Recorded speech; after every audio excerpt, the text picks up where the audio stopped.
you must know that this is the case. That this can be demonstrated scientifically. Okay, now let's say that article is, I forgot his name. He was a meme a while back, but it turns out not to be a meme. It's advocating a certain form of sexual abuse. So let's say that this is an article making arguments in favor of a certain form of sexual abuse. Do you think a platform should not be allowed to prevent the spread of that article because it is information? I think that the advocacy of things that are illegal is already something that that people have the ability to regulate. That's not under contention in any of the examples we gave. Wait a second. Furthermore, it's not just so if something wait, are you tactically missing the point? No, I have to. No, Jangles, are you tactically missing the point here? No, I want to stick on this point for a second. So I might be misinterpreting you, but so someone is not allowed to. So someone is not allowed to advocate for something to be legal. We're making this very broad here. I'm not endorsing this thing. But someone should not be allowed to be able to advocate for something to be legal that is not already legal. What? No. You're saying using a platform. I mean, you're saying using a platform to advocate for a crime. That's already advocating that a crime should not be a crime. Okay, sure. What about it? So this would not be covered under legality. So of course it's legal to advocate for something that is a crime should not be a crime. What I'm asking is, do you think that a platform should not be able to prevent the spread of this certain article? I think if the conversation about how we make the laws comes down on social media, and they disallow that, they're acting as publishers. If that's going to be regulated, it's got to be regulated through something that's other than a private company. Otherwise, you're just going to tell these companies that they can completely decide the frame of our debate. Jangles, I know you can see this. That's the problem. Is I feel you do see this, and that's my sense. Yes. I know my bad internet's caused me to miss part of this debate. My frustration here is I feel that our opponents understand the problem that we're pointing to, that these companies do have monopoly power, that social media is different than Web 1.0, and having a website is not a replacement for that social media's force is controlled by 3 or 4 companies, and that if they control the framework for controversies on their platforms, they can essentially gate the entire conversation of our politics. Those are such simple points. Can we acknowledge that you see that problem? I'm gonna step in here. I completely understand that problem, and I would say the same is likely true for Justin. Here's where I'm really gonna come down against you, and had we not been going around in circles this entire time, this really would have been what I would have liked to get at. All right, I do see the problem, and I don't even like how Twitter and Facebook run their platforms, okay? Like, I fundamentally think that this does a disservice to the discourse, okay?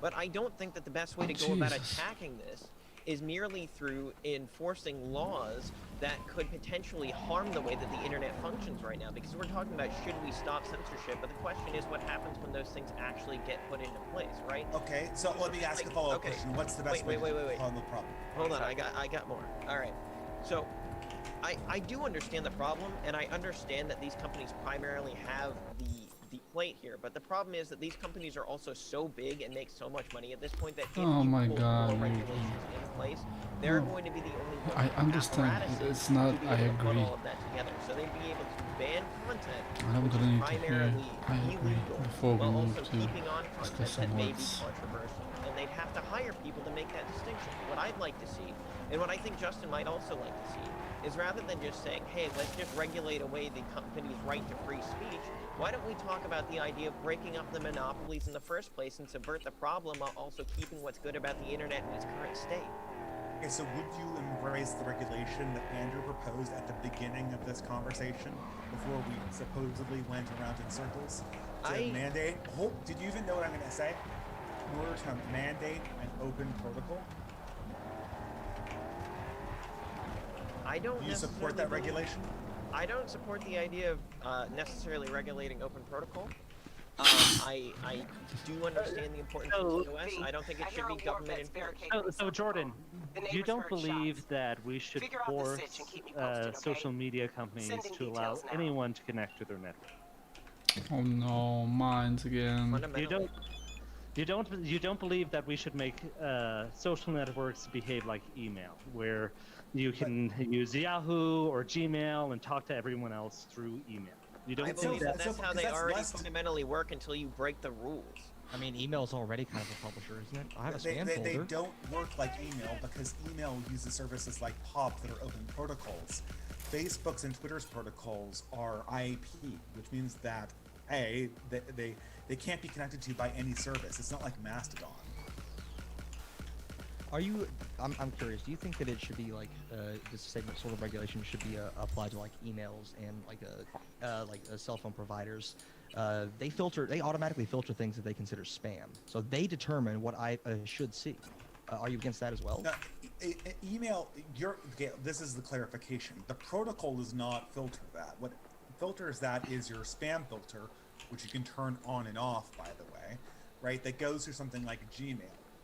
Now, which is owned by Google. That's not what we're talking about. We're talking about requiring them to make their protocols public, like PopMail, which is sort of the protocol that runs behind most of your Gmail email services, which allows you to which would allow you to connect to social media the same way you connect to email.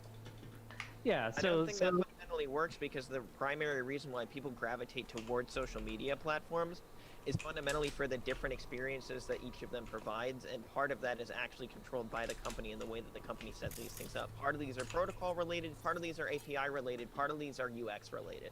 And as somebody who understands programming well enough to know the difference between these things, I don't think that the necessary solution is make it all work like email. I don't even think you don't. We already have examples of social media that use these kind of things, like Mastodon. Yeah.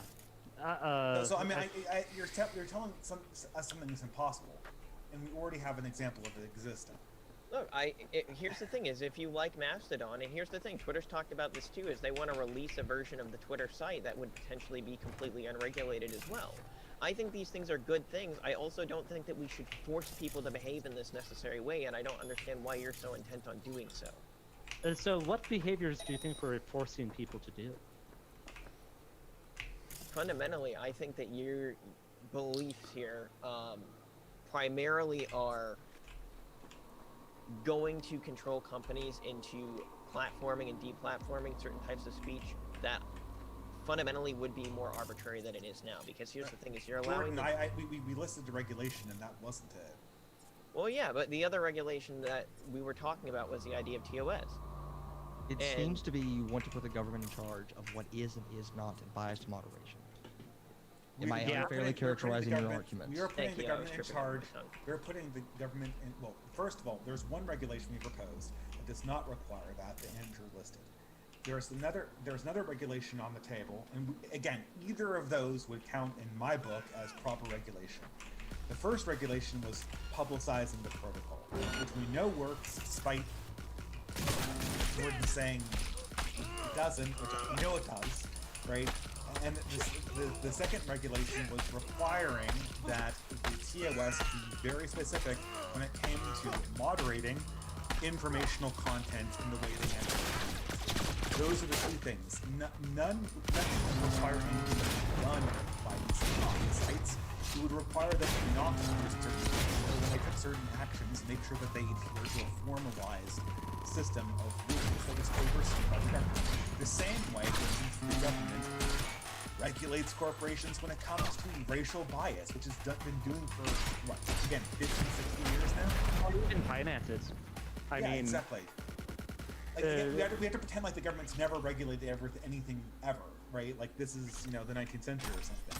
Government has been having oversight for corporate bias for 50 or 60 years when it's come to racial bias in hiring decisions. So something that we very clearly discussed when we talked about this is, of course, we're not saying that social media companies should be able to kick out white people or kick out black people. We very clearly said that if it violated a non-discrimination law, or if a social media company was violating any law by kicking somebody off the platform, of course, this is not what we were talking about. We were talking about should the government be able to decide what is and is not biased moderation. So the social Hello? media companies can be regulated. We just draw the line in different places. Is what you're We saying? Oh, very yeah. clearly agreed on that being the topic of the discussion. No, slow down, Jangles, slow down. No ja to ci też w Because takim razie a życzę, few żeby minutes ago, Dechaniu you była were on the thing sucha. that we couldn't possibly regulate at all. So now Hello? you're telling me that we could Huh? prevent Google Huh? from or Twitter from kicking off Uh-huh. all the Muslims on its site. But 20 minutes ago you said Twitter could kick off all the communists or progressives. So Dave, can I? I think- Well, You go take it, Andrew. Take it. Okay. So Jangles, what Dave is talking about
is companies have to keep records of their hiring process in an audible format so that they can prove to the government with a lawsuit or an audit that they are following an unbiased process.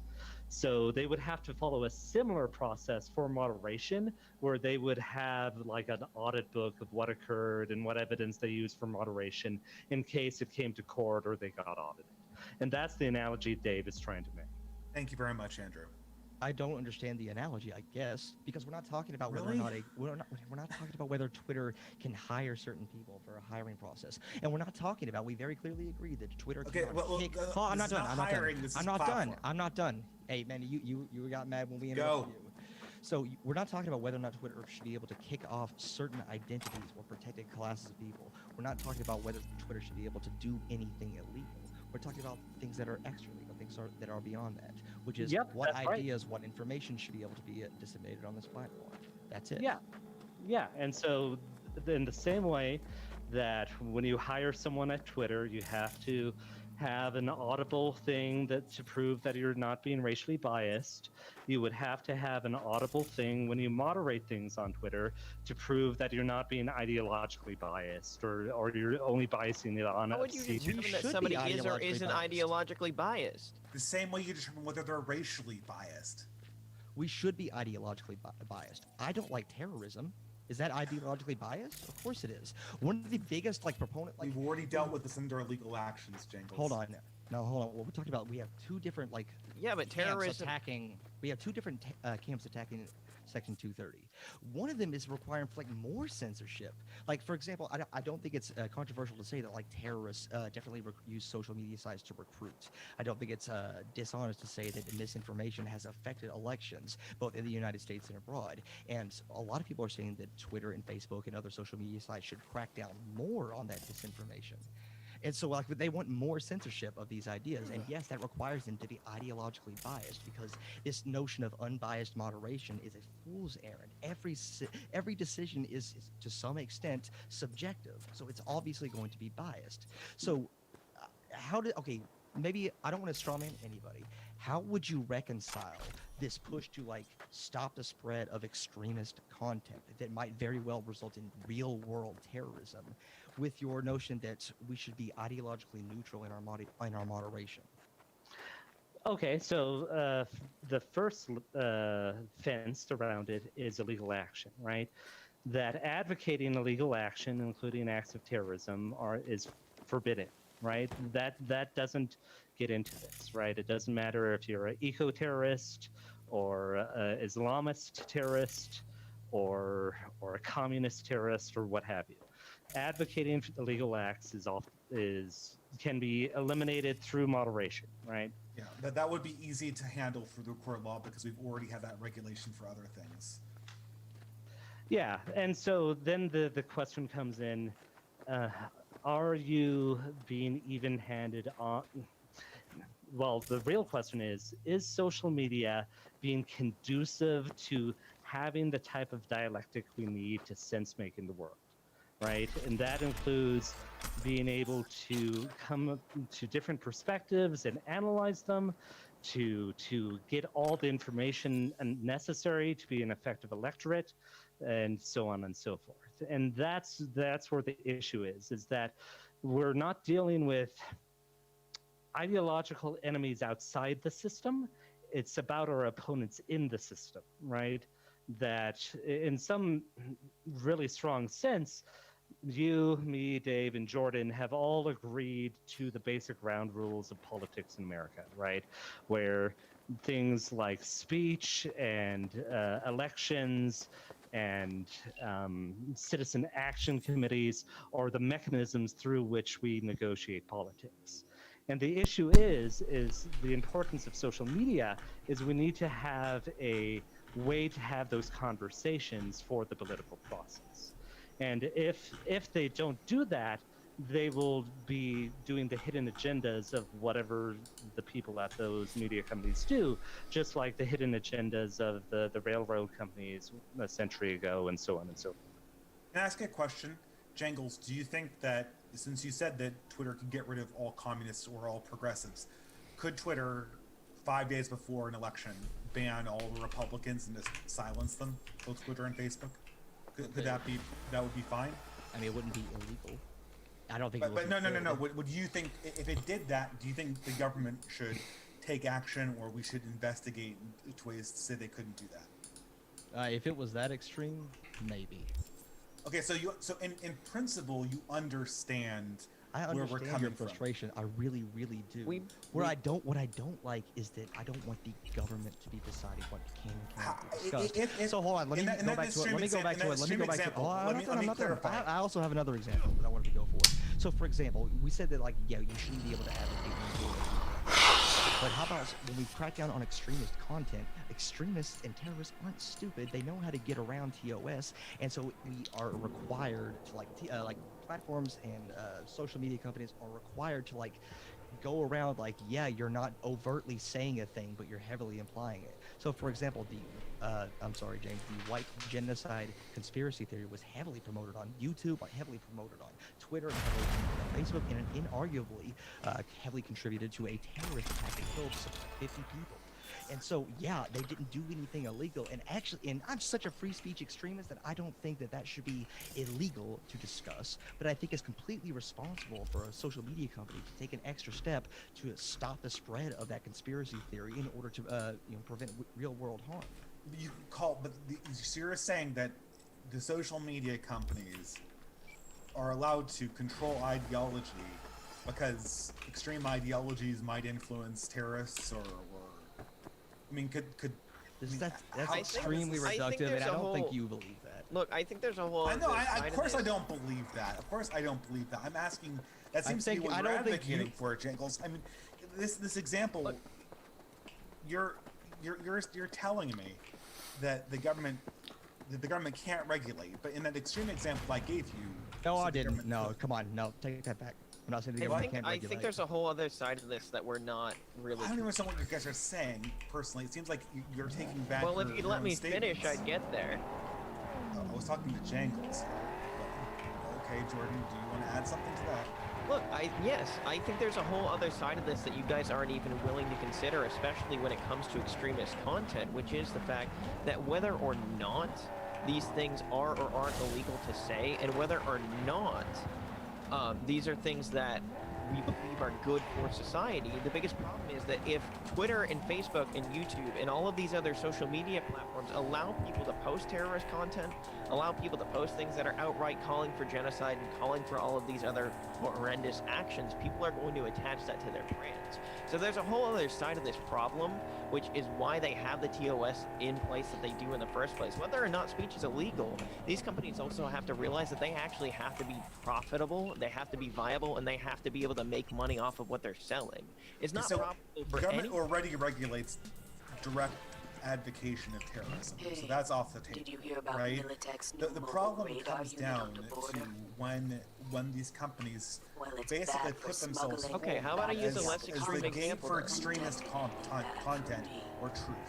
Because like I said, the mainstream media for 2 years was on this Russian collusion thing, which was a conspiracy theory that had zero evidence for it. And social media did not crack down. Wait, didn't I have Details attached. The Trump collusion that came back with no collusion found. No, but there was yeah, but there was also inarguably a Russian corrupt influence. The allegations were that Trump directly colluded with Russia. And then the story continued with lots and lots of people going, well, they would have gone to jail if Trump hadn't just pardoned them this week, but lots of people going to jail for either A, colluding with Russia, or B, committing other things that were forms of election campaign fraud. Bullshit. That's not the stories that people Bullshit. like Nomad were putting forward. They put forward that Trump directly colluded with Russia. Oh, okay, this I'm has not to be getting a a... response here. The point is, guys, is that this is kind of the game we're playing here, right? So let's say that some conspiracy theories come out, right? These conspiracy theories usually have a strong and a weak form to them, right? The strong form, it has some truth. The strong form is just completely nuts. Tiger claws. The weaker form has some kind of things that are like that. Maybe somebody had in politic communication with Russia, right? Now, if you regulate this, if you hand Facebook and Twitter the keys to regulate all the designation of whether something is a conspiracy or not, you'll have some things being labeled as conspiracies and getting legitimate facts just removed from the discourse. In the case with the Hunter Biden emails, in the case of the Hunter Biden emails, they legitimately censored for 2 weeks before an election factual information about illegal activity. The New York Post is responsible for that lasting for 2 weeks. Twitter admitted they made a mistake and took it down within 24 hours. The New York Post is claiming that their account was suspended for 2 weeks. Yeah, they were told all you got to do to get your account back is, all right, delete the tweet. You can repost it again. We don't have a policy in place that allows us to just kind of retroactively undo this, but we can get you back on the platform if you just... I think that's bullshit, to be quite honest. Well, they fixed it since. Hold on, I gotta go back on this. Like, so you seem to be saying that since some conspiracy theories can be nuanced and have grains of truth to them, that means we can't touch or regulate conspiracies whatsoever. I don't like it that social media companies, I don't like it that corporations get to dictate what is and is not a conspiracy. I don't like it that Twitter and Facebook get to be the arbiters of what is and is not conspiracy theories. That's not really what we're discussing. Me and Jordan, like, we don't love Twitter. We're not big, we're not going to bat for their altruism or their, what's the, my words escape me. What we're saying is that you're putting them forward as the arbiters of truth. I don't like that they're the arbiters of truth, but I like the fact that, government would decide what is and is not a conspiracy theory. So then who does, Jangles? Jangles. Who does? Well, I guess we do. Finally, you got to the. And it's not the corporations. So yes, finally. A corporation like Twitter should not be able to tackle conspiracy theories at all whatsoever. So they are going to be completely toothless when it comes to fighting extremism Jangles, online. The reason why we go in circles is we very explicitly stated the regulations that we're seeking multiple times, and then every time we get to this point where I ask how you want to regulate it, you pitch back to me some potential regulation that's not what Andrew or I were talking about. We mentioned 2 specific regulations, and both of them had specific things that would be regulated when it came to the speech that could be included in terms of service and couldn't be. And then there was, even failing that, there was a more middle ground position, which has been rejected also by you guys, that we could just regulate requiring open protocols. Both of those propositions have been rejected by you guys. Don't kill him. At least try not to. So let's not go in circles. Let's stick. Our position is that. So you don't need to ask me what I believe should the regulation should be, since we've made that amply clear. I'm asking you what you think the regulation should be. Now that we've spent much time discussing the 2 regulations we want, what is the regulation you want, Jangles? That wasn't the debate we came up here and signed up for. But you proposed a couple of policies. This is tactical, guys. This is sort of, we're getting to the heart of... You're the one being tactical. Let's talk about that for a second, okay? Jordan, came in... No. This is the point is, we're trying to get to what you guys actually believe. Jangles said that he believed in some kind of way that it wouldn't be, that Twitter wouldn't have ultimate control over what we debated in the public square. Yeah, that's called legality. That's very simple. Right? Which is the government, which is legality. But that is the baseline of what they should be allowed to do. I don't think that any social media platform should be allow illegal activities on the platform. That's the baseline. What I'm advocating for is that I think that no side has debated that. I know, but what you're saying is that there should not be that social media companies should be regulated in what they're able to do on top of something. Yes. So, otherwise, they control the frame of the debate in ways we've already demonstrated. So you said that they could. You said, for instance, in my example, you said either way. So in the event that the ridiculous thing that I said happened, and there was a mass banning of Democrats ahead of the election, which you said would be a major problem, the government should not step in to regulate that abuse. It would be really bad. But to give you another hypothetical that is just as outlandish, what if the only things that were being shared on social media were complete, utter, completely false claims of election fraud or something, and social media companies couldn't fight it whatsoever because, you know, truth has to be determined by society, by the individual. And so they're not able to, like, push back at whatsoever against a mass lie that could potentially be incredibly dangerous for society as a whole. And Well, that's what I don't like. So Jangles, this is the issue, right? Is if a lie is so powerful that it's going to screw us like that, there's nothing we can do about it, right? Because the creator of that lie could be the social media companies. It could be, and I really, again, I don't like it that they have that much power. I just like less the fact that you want the government to have that power. Somebody's got to hold the stick. At least when Twitter and Facebook. I'm going to request something from you. Please restate the regulations that me and Dave have been advocating. So the first one was open protocol, and the Yep. second one No, was not talking open about protocol. enforcing TOS to be more open. Be a lot more concrete with that one if you can. Open protocol. No, not open protocol. Open protocol remember is something the exact else. word. What I wrote down was requiring Have TOS moderation, the protocols moderating informal content. Open or reviewing. content. Open protocol Okay. is something that can be Okay, edited by okay, everyone. so part of this is that And this hasn't you been claiming that you know tech. Please right. don't mix shit up. So I think, and Dave, please correct me if you disagree, that we want for regulation of speech on things like Twitter or Facebook or social media, clear articulation of what like obscene speech is and what slurs Yes. are, but not like forbidden topics, right? So Absolutely. I can talk about what the effects of violence on politics is, as long as I don't advocate for killing all the redheads, right? Or I can give an elaborate story about how the redheads are Neanderthals, and that's why they're, superior to all other types of women, and we should get government. Okay, do you see how this? with girlfriends? Do you see right? how this makes fighting extremism almost impossible? How so? Because, okay, well, I'm not saying that we should cause harm to anybody. What I am saying is, isn't it weird how this one ethnic group is replacing everybody in our society that looks like us? Isn't that weird? Isn't it weird how all these people are just like, it's almost like they're being funded by some sort of like satanic cabal. Isn't that weird? Do you see how that's so easy to circumvent?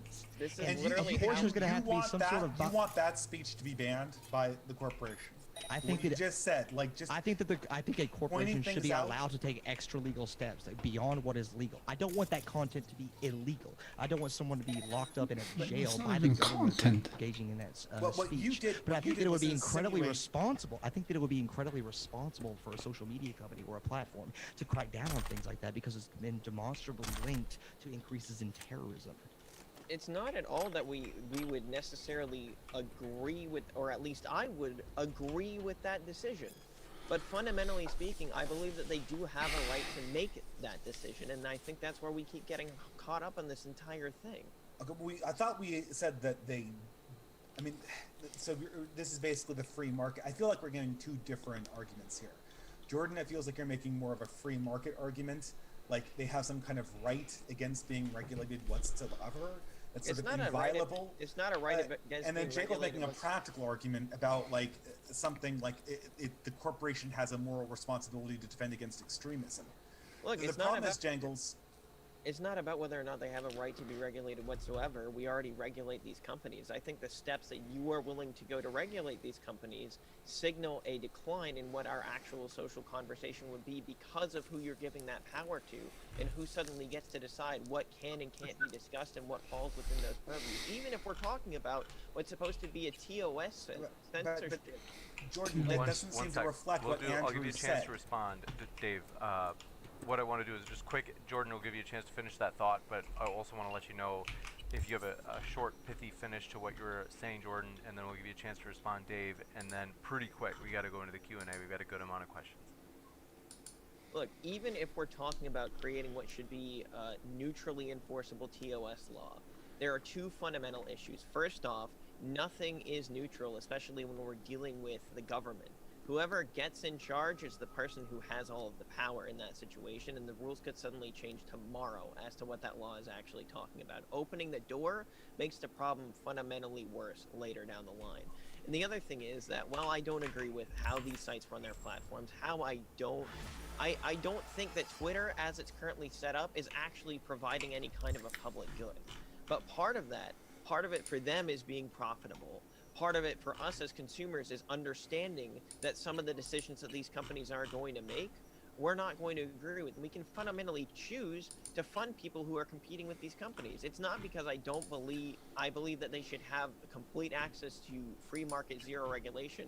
It's because fundamentally I understand the fact that allowing these types of speech on your platform is in and of itself saying something, and I think that's important to realize that these companies have to take that into account simply to be able to make money.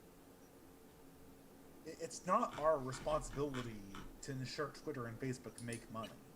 It's our responsibility to make sure that corporations aren't becoming the implicit arbiters of our political conversation because they have a monopoly share in a natural monopoly market.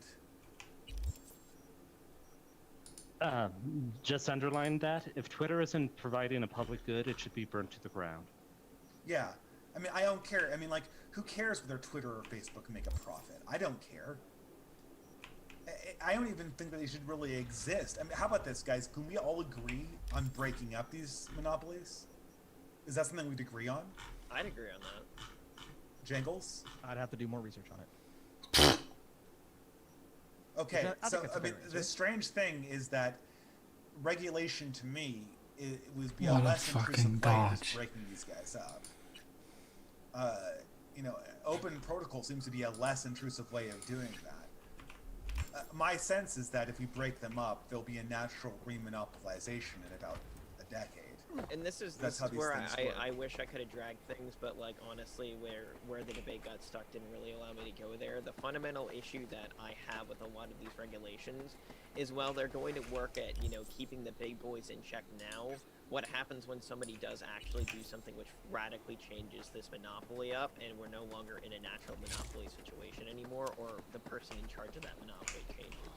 The problem is that I understand how these things help with the speech issue completely.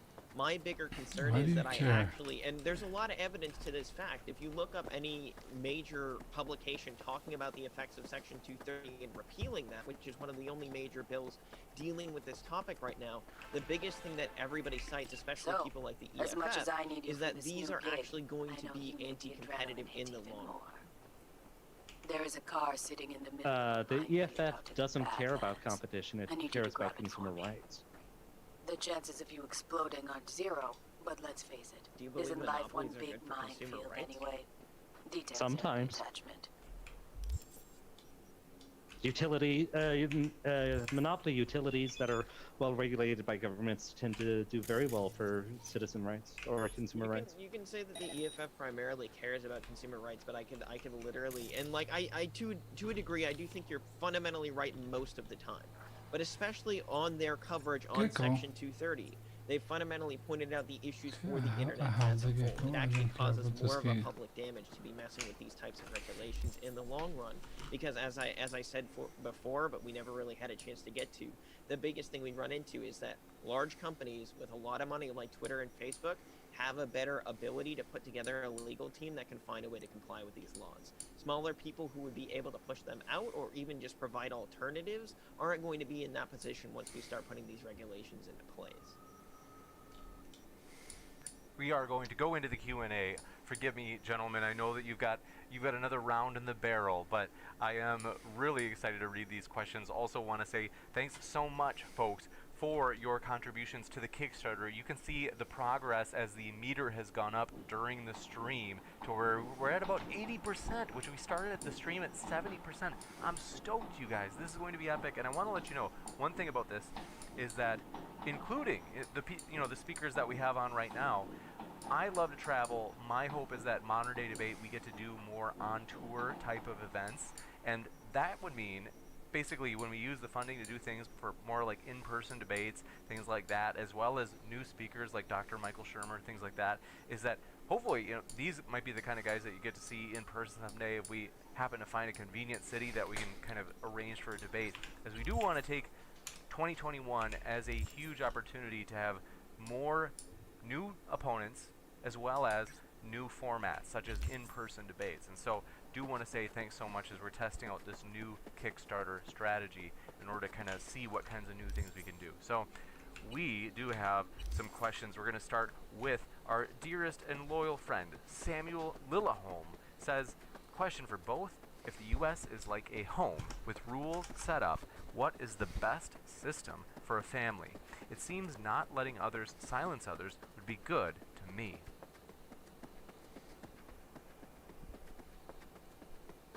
Yeah, as long as they're not, you know, cursing at each other or things like that. I think that having a house rule of you don't silence others while they're making a point is a good one. I would add to that by saying, I can't speak for Andrew, but what I want more than anything else are consistently applied sets of rules that these companies have to own up to, or perhaps the government can own. And this would broadly reflect the best practices for parenting, which is that if you have rules, they have to be clearly enunciated and clearly enforced. That's what I feel is not going on in the social media monopolies in 2020, and that's what I feel we have to reestablish. And I'd really like to engage in a discussion with how we reestablish it, and not just to defer to the tactical statement that with the negative side we don't have to have an idea of actually how to deal with this problem. Gotcha. I'm just wondering how clearly established rules is going to be better with the government, because the government's great at clearly establishing rules. Like, there's no inconsistency there for how laws are applied, no subjectivity there. But now they have guns. I just don't know how it's going to work. So this is literally the anarcho-capitalist thing, that like laws are the same thing as private statements that are modulated. Supposedly, the government has consistency with laws because it has to enforce the legal system, which has, like I said, tracking and oversight, which is corporations don't have. The closest we get to a perfectly wise system is a court of law. It's not perfect, but that's the closest humans can get. The reason why it is because the court of law has been built in over the course of 400 years of adjudicating things. We've built in oversight mechanisms to deal with this and to make sure that we have clearly understood consequences for people who perjure themselves, for people who try to supplant the court or try to bias it, and we've become as good as we can adjudicating things fairly in court. If we move what goes on into the court into a corporate boardroom, you're not going to find a fairer system there. And again, I understand that the anarcho-capitalist argument is that like it's all the same, but I don't know. Saying anarcho-capitalist, I guess you should argue against one of those next time. We are going to jump into the next question. This one comes in from, you guessed it, appreciate your question, from Apostate X, who says, you can say anything, people can say anything they want on their own website. What you are demanding is access to an audience. What? No. We're demanding. I mean, this is again like this is what we're demanding that monopolies submit to regulations by the government to make sure that they're fair. But why? Fundamentally, okay, no. Don't try and worm out of this. The main thing here is, well, no, you're trying to worm out of the question. The main thing is, I understand that's what you're asking for, but the bigger question is why? What is it you hope to gain by forcing these companies to behave in that manner? It's like saying that, you know, when regulating the railroad industry, what we want is access to trains. I guess technically, the thing that they've monopolized is audience. That's what the monopoly is. The monopoly is the network. Saying that you want access to Houston. No, shut up! Oh my god. We want a public discussion conducive to the findings. If I have access to Twitter, I have no audience. Interrupting that discussion with speech that may not there's be no audience that comes with Twitter by default. But it's not. What we're saying is shut the fuck up! You completely misunderstanding what a platform is. We do. This guy is stupid. I think that we will give the last word to the team at which the super chat was attempting to challenge. So we'll jump into the next one. This one's from dearest friend Brenton Langle. You guessed it. Says collusion is not a legal term. Trump was under investigation for obstruction of justice. He only avoided prosecution because POTUS is above the law. Oh my God. Collusion was clearly discussed in the Mueller report. We were not It's interested boring. in Don't the talk legal about it. niceties of whether it was collusion or obstruction of justice. Right. The only thing I was interested in was simply the statement of fact. The media alleged collusion for 2 years, and the Mueller report did not find any on Trump's behalf. So Gotcha. directly speaking, there was a factual misreporting there. Now, again, my case was, and I don't have any emotions towards Trump, as I made it clear in my previous debate with Brenton, I don't even vote. So I don't care about Trump or Biden or whatever this stuff is, although I do have political opinions on the side. The only thing is that we see a clear distinction between the possible factual inaccuracies of the New York Post article, which turned out to be factual as far as we can tell now, and the factual inaccuracies of someone like Rachel Maddow, which apparently were not factual. Next up, want to say thanks so much for your super chat. This one comes in from Silver Harlow. Says, Jangles, you agreed that they could be, or I'm sorry, it's not for Jangles. This is for Jordan. They said, Jordan, you agreed that they could be monopoly regulated. Wouldn't opening their protocols be just that?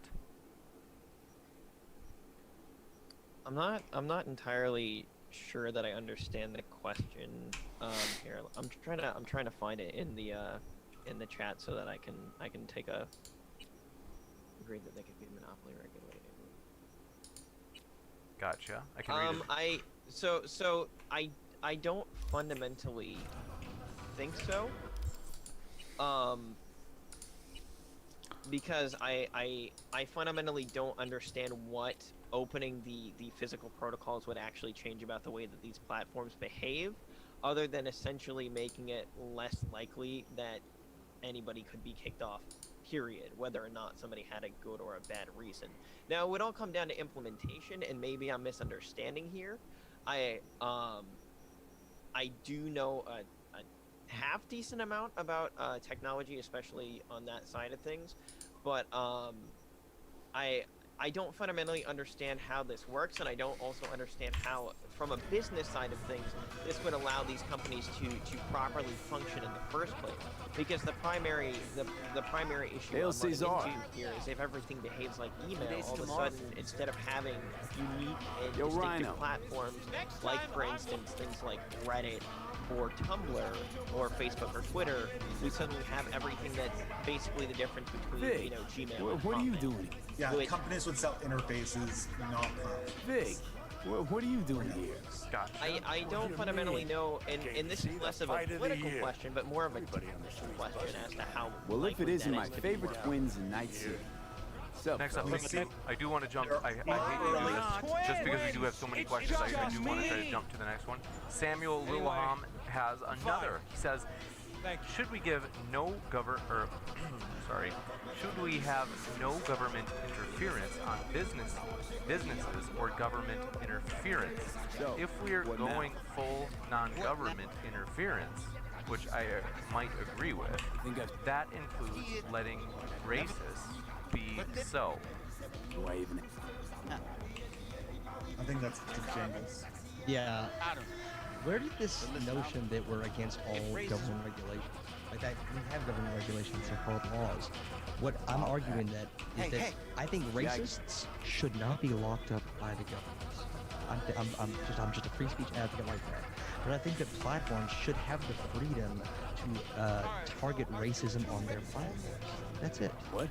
I can clarify that, Jangles. The reason why people are making this mistake is one of the arguments you've been making throughout this debate, which is that kick the can down the road argument, which is to say that when government regulates a bad behavior, it's equivalent to government taking over the decision-making process from the corporation, and it does not actually solve the problem, but simply transfers the problem. No, my critique on that is that you're not solving any problem whatsoever. You're just moving the problem to people with guns, and that's what I've been taking issue with. I understand that, Jangles. I don't want the government. Jangles, I'm trying to help you out here. So Let's start this thing. And not to be condescending. That sounded condescending, so I apologize.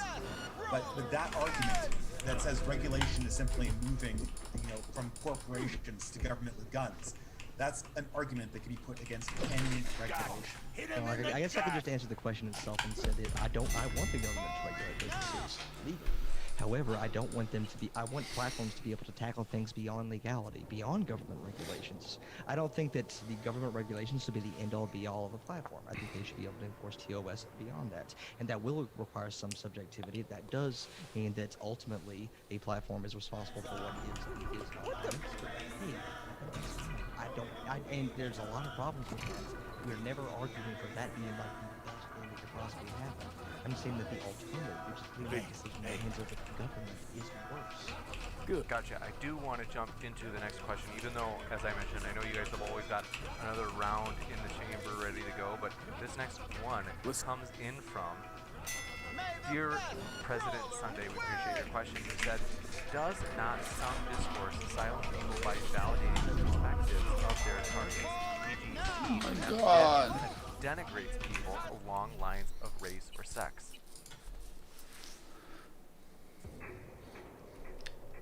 Well, it doesn't invalidate their speech, but that can be handled by obscenity and vulgarity, right? There's a distinction between making a critique and just an insult. And part of the cultural agreement that we have as Americans is we accept unflattering opinions and unflattering arguments in exchange for this idea that we're able to find truth through discourse. Yeah, if we muddy the waters between blasphemy or slur and disagreement on policy matters or disagreement on philosophy, we will have basically undone the learning that we thought we had achieved. Because at that point, you might as well just nail down the discourse ahead of time. What's the allowable bar at that stage? Thanks so much. And next question, layman, sorry I missed your question, said, question for all, would the world be better off without the existence of social media? Social media and its consequences have been a disaster for the humans. Yeah. With the caveat of not including modern instant messaging as social media. Yeah. Okay, I like social messaging, and I like sort of blogging essays, but Twitter and Facebook have been canceled. Yeah, thank you very much for your... Does Jangles or Sorry, want to answer this? Yeah, there's three between like, Fuck! Yeah, I think there's a lot of bad that social media does, but if it were up to me, I wouldn't like eat it from the platform because it's not up to me to determine what someone finds value in their lives. So it's the difference between saying like, man, I think it would be great if conservatives just shut up forever versus I think that the government should say that conservatives shut up forever. There's a vast difference between those two. Not really. No, there isn't. I feel the government. It's difficult because you're siding I'm the youngest with the here. I'm 21, and I essentially grew up with this around for at least most of my teenage years, if not longer. YouTube came out when I was like 6 years old. How do you mean? So this has just been something that's been a part of my reality forever.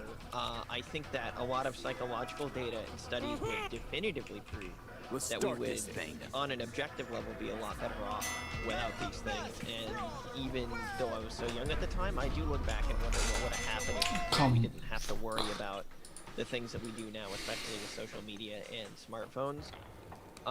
So I would objectively give it a yes, but at the same time I'd give it a no, because for somebody like me who hasn't been able to afford to go back to school, this has been not so much Facebook and Twitter, but another social media platform, YouTube, or going through Discord, has given me access to people who understand politics and are thinkers and can share data and can share information. Oh, shut up. You don't understand anything. So it's really a double-edged sword here. The same social media that created Facebook and Twitter also created something like YouTube, which is fundamentally improved my life for the better. You're just describing echo would we be chambers. better off? Yes. It doesn't give you anything. But I don't think it's all just absolutely negative across the board, and I think it's about how start this things have thing. been implemented, and I think it's more about trying to fix them and get rid of them. Gotcha. Thank you very much. And next, this question comes in from, I think I read this on Sunday. Silver Harlow said, I hope these chats are going to Shermer Debate Fund. We do have some of our own funds from Modern Day Debate invested in the Kickstarter, but do want to tell you folks, if you want to give to the Kickstarter fund, it's best to do it more directly to Kickstarter, because Kickstarter I think it's like 8 to 10%. Kickstarter has their fees on 8 to 10%, but YouTube it's 30% that YouTube takes from the super chats, and so I would highly encourage you Kickstarter's more direct. And then Brenton Langle strikes again. Here he is. It's that guy. It says hate speech is inherently hostile to free speech. If someone does not deserve to live due to identity, it follows that they don't deserve to speak. Appreciate the I mean, pep. no one's been able to give a very consistent definition of hate speech. Is Sarah Jean guilty of hate speech? Neither Twitter nor the New York Times thought she was. But changed the races around in that expression, and very few people would say that's hate speech. Direct threats we can deal with because there's a very formal definition, and one of the reasons why it is formal is that it's a legal definition. And once things are in the legal system, over time, we have mechanisms to make them formal. And when it comes to hate speech, you ask two people what hate speech is, the two different answers. Even people like Brenton think that it's this category is just an ability to laws and is Sarah Zhang a hate speaker? Apparently, she's not. What's the definition of assault? The definition of assault has a formal legal definition that you can look up in Black's Law Dictionary. What is it? Is you it want clear? off the top of my head? No, this is a generalized question. Is it clear? literally look Is there? that Is there? up. I know.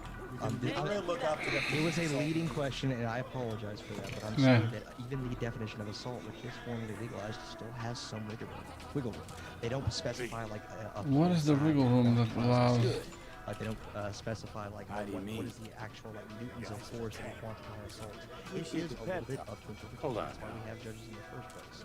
So Thanks, and Vic. this is just the free speech. And you think that's as vague as hate speech? I think Let's it can start be. this I'm thing. saying that there's a Can be or it there's a is. vague spectrum of vagueness here, isn't there? But if you're going to attack hate speech as being vague in its definitions, that could apply very easily to a lot of people. So because there's a little wiggle, because there's an inch of wiggle room around assault, we should allow a minor. That's exactly what I said. Good job. We do have to jump into the next question, so we do appreciate that. This next question comes in from Silver once again. Silver Harlow says, to the negative side. By that they mean the people taking the negation. What was the problem with requiring moderation to be recorded and visible in court instead of being invisible? What's the problem with like if I get banned from Twitter, I can take them to court? A couple of things. I don't think I should have a legal right to be on Twitter. Like I wish we would have brought this up earlier. Like this, if you cannot physically move from your location unless you get on this train, that's what the monopoly is. That is far different from if I don't have a Twitter account. Oh, how? I get that social media companies have a very large say in our public discourse, but I also don't think that, I mean, is your life going to be as, I mean, we kind of just agreed that social media companies would be better if they were completely burned, or at least our opponents did. So, like, isn't Twitter doing you a favor by banning you? I don't agree If for I one. didn't have a Zoom ban me, I couldn't do my job. Okay, if I don't agree for this, well, hey, you can make that argument, which is different than the one we're making here. I don't think you can make a cogent legal argument that I should be able to be on Twitter no matter what. Gotcha. Well, we don't have to make that argument. No one's arguing that. Hold on. Thanks, We'll Vic. definitely bring that up because it was in response to the question. Gotcha. Let's start this thing. Feel good with that, Jangles? Cool. Radical. We'll go to the next one. Amazing stuff. This one comes in from Silver Carlos. Strikes yet again. He's throwing thunder and lightning bolts tonight. He says, I think open protocol thing would allow cross-posting from new services or a different UX and transferring followers through network effects. Yes, I agree. Yeah. So That's the idea. Alright, here's where I'm going to chime in on this is one of those things that I'm actually of two minds on, because you brought up stuff like Mastodon. I'm not fundamentally opposed to these ideas. I think that if we could find a way to make social media work in this way organically, it would be fine. What I don't like is the idea of legislating around that. As a concept, I think the idea of making it an open platform, making an open protocol with customizable UX for people who aren't into computer lingo. Shut up, not open protocol. The way that Twitter is laid out is UX, and all of the stuff that actually runs Twitter is like on the backbone. Those are two completely different components, and usually require different. If we could find a way to organically get this to work, the tech part of my brain says that's freaking cool. Thanks, the part of me that is a little bit more on the political side though says I don't like the idea of forcing Twitter and Facebook to have to do that and have to cross-pollinate with one another when they're trying to create very different communities, and part of that is also part of the terms of service. Oh, good. Okay. I don't understand, George, why other people are breaking up with Facebook. Essentially, basically, virtually all over it. But you're really against regulating this one aspect. I feel like a lot of Fundamentally, it comes down to an issue with monopolistic power of one entity, which is using that power in a negative way, versus altering ways that all of these entities get run long term. That may or may not end up the way that we expect it to, because once you start codifying things into laws, they get very, very tricky. Perfect example of that, honestly, would be the only thing that's codified, you know, the decision that these platforms have the ability to regulate their platforms as they see fit, which is Section 230, which has caused a lot of negative externalities, both that conservatives and liberals agree are bad, but for totally different reasons. It's not necessarily that I don't see the point that you're trying to make nearly as much as I'm always very cautious about saying, well, we should definitely legislate around that, because that tends to just cause a lot more problems than it does fix things. And not from a libertarian perspective. Let's start either. this thing. It's just, especially when we're dealing with speech, because the way that speech is perceived is so subjective, it tends to cause a lot of problems which get very, very messy, especially. Yeah, I think a lot of the time we can think something is a good idea that should happen, and that's miles away from, I think the government should enforce this idea. Again, it's a world of difference between I think racism should This be a fucking thing combo. versus I think the government should decide what is racist and outlaw it. There's a world of difference between those two, and it almost seems like if we say that something would be a good thing to happen, then we're somehow contradicting ourselves by saying that the government shouldn't force it to happen. The government does decide what race. So sorry. The government Forgive me, does guys. decide I what hate to race do this just because we do have a lot of other questions. Really quick. Just me. Sorry, I missed your super chat from earlier. Appreciate it. Said love the channel, James. Really do appreciate that. So I really appreciate that. Next up, appreciate your super chat. This one comes in from the Duke of Tumwater. Says, question to the negative side. Do you believe that business should be allowed to refuse service on religious grounds? Let's start this thing. I think they mean if the business owner, for example, is religious. No. Gotcha. Thanks so much. Legally expected. It's identity rather than something that is complete ways, which is hard to do. I am honestly gonna have to say that I would say that I want to, but it's something that even years later, after thinking about this and doing the I still really don't have a definitive answer. Just because I think it is very complex. I am very, very tempted to go with no, I don't think you should do that, but I also understand the merit of arguments to say that you should. And despite that, I do think it's one of the change. Gotcha. And I want to say thanks so much for your question. This one comes in from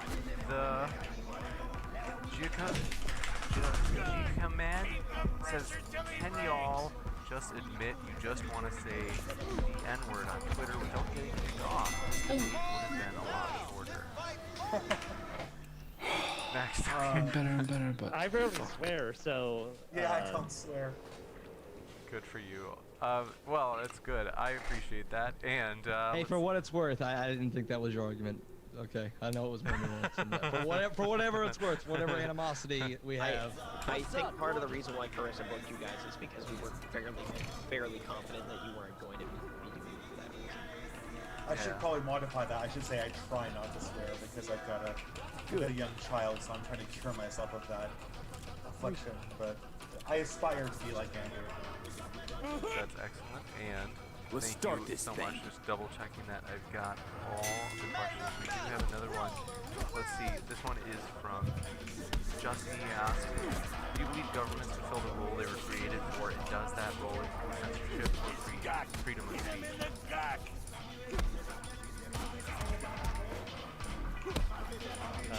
Everything should fulfill the role it's created for.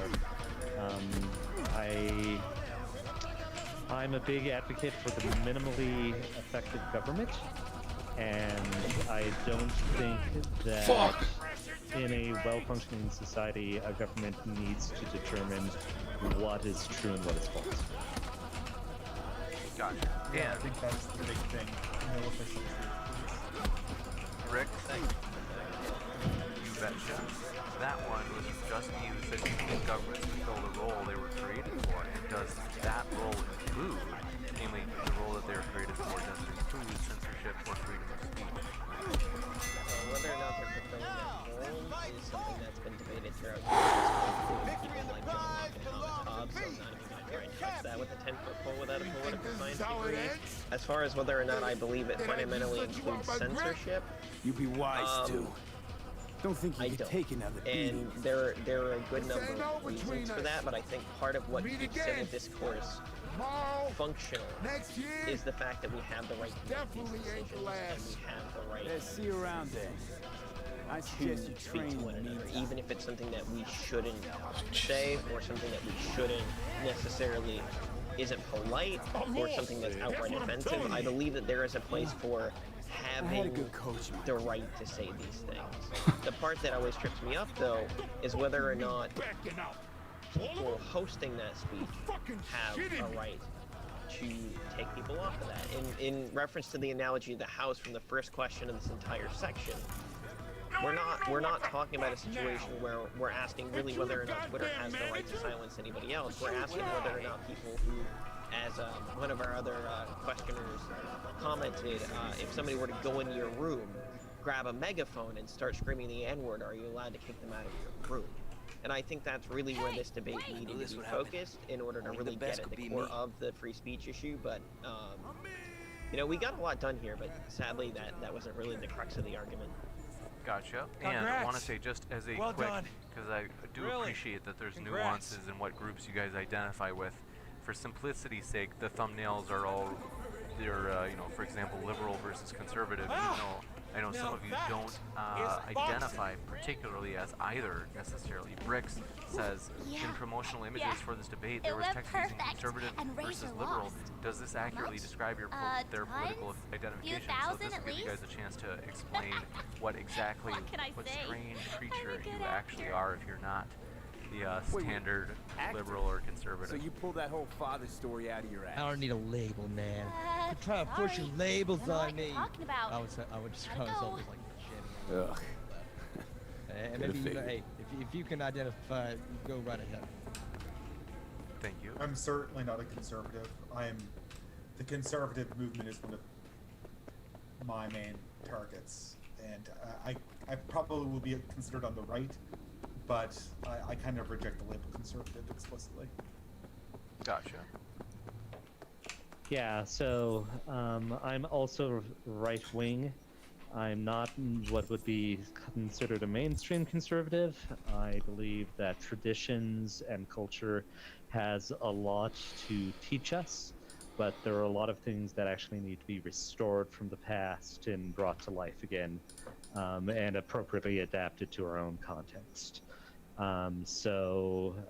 Yeah, I would call myself a Tory and a restorationist.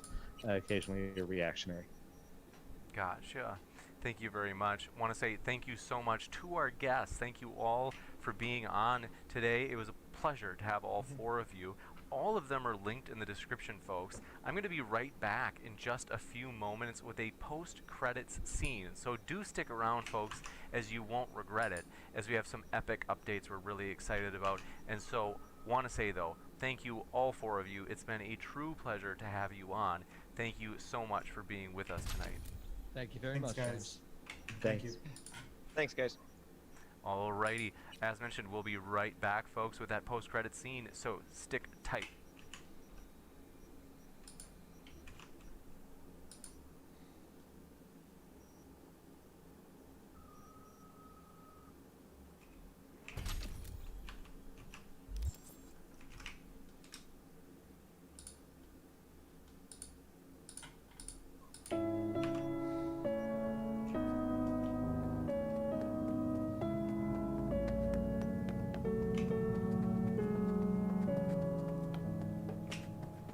Happy New Year to you all, and welcome to episode 2 of the Zoo Files. I don't have much of a preamble for this video. It's a direct sequel to the last installment in the series, so if you haven't seen that, be sure to click on the pop-up in the upper right-hand corner of this video and go watch it first. As I said in the last video, if you have any information about these animal abusers, please go to the police with it. If you send any information to me, I'm just going to report it myself. So it's best to just cut out the middleman. The following video is graphic, disturbing, and highly upsetting. Viewer discretion is advised.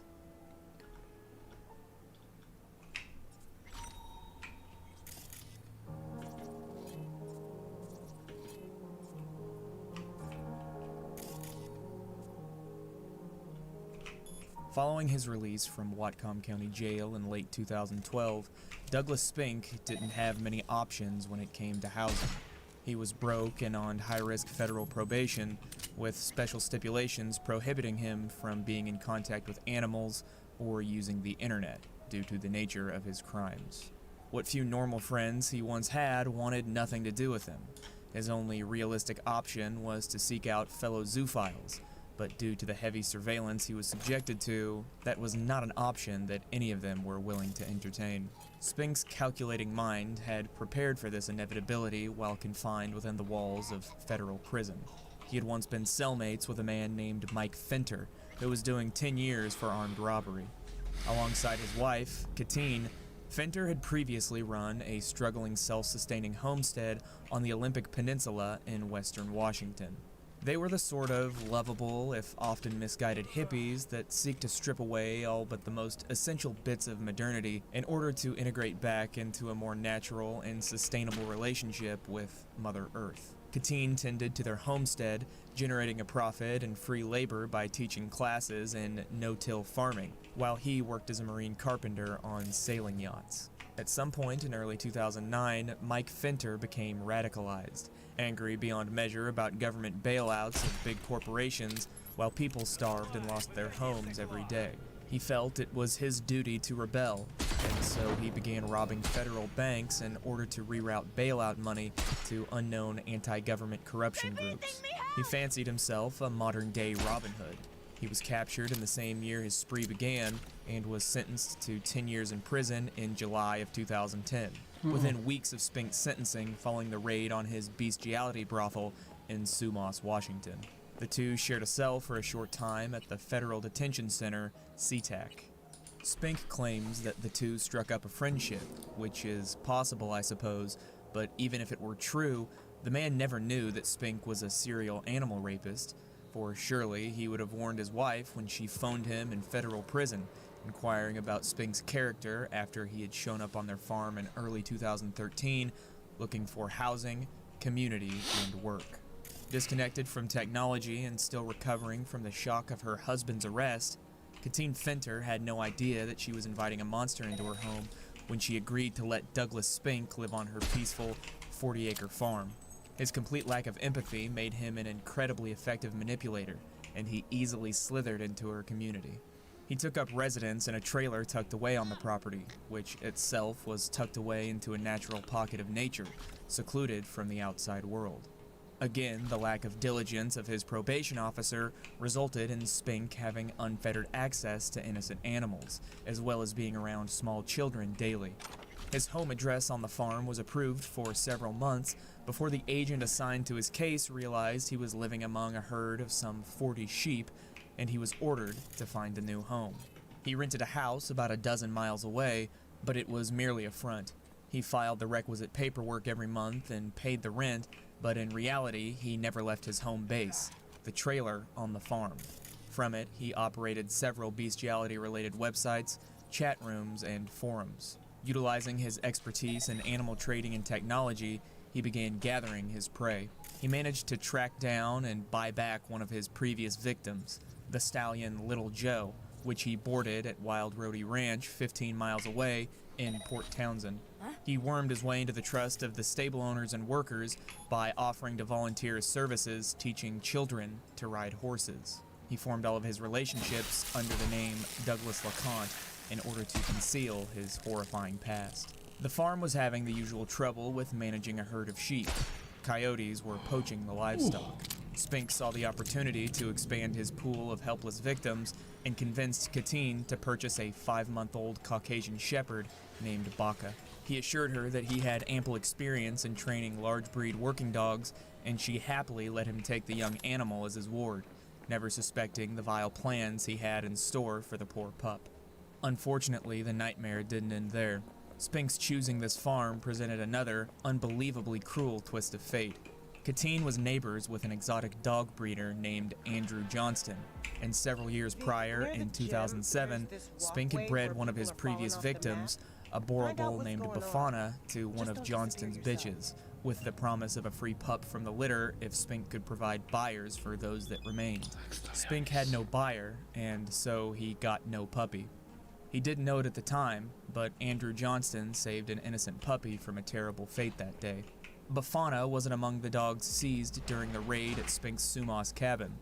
He was bludgeoned to death during a breaking and entering on Spink's property at some point between 2007 and 2010.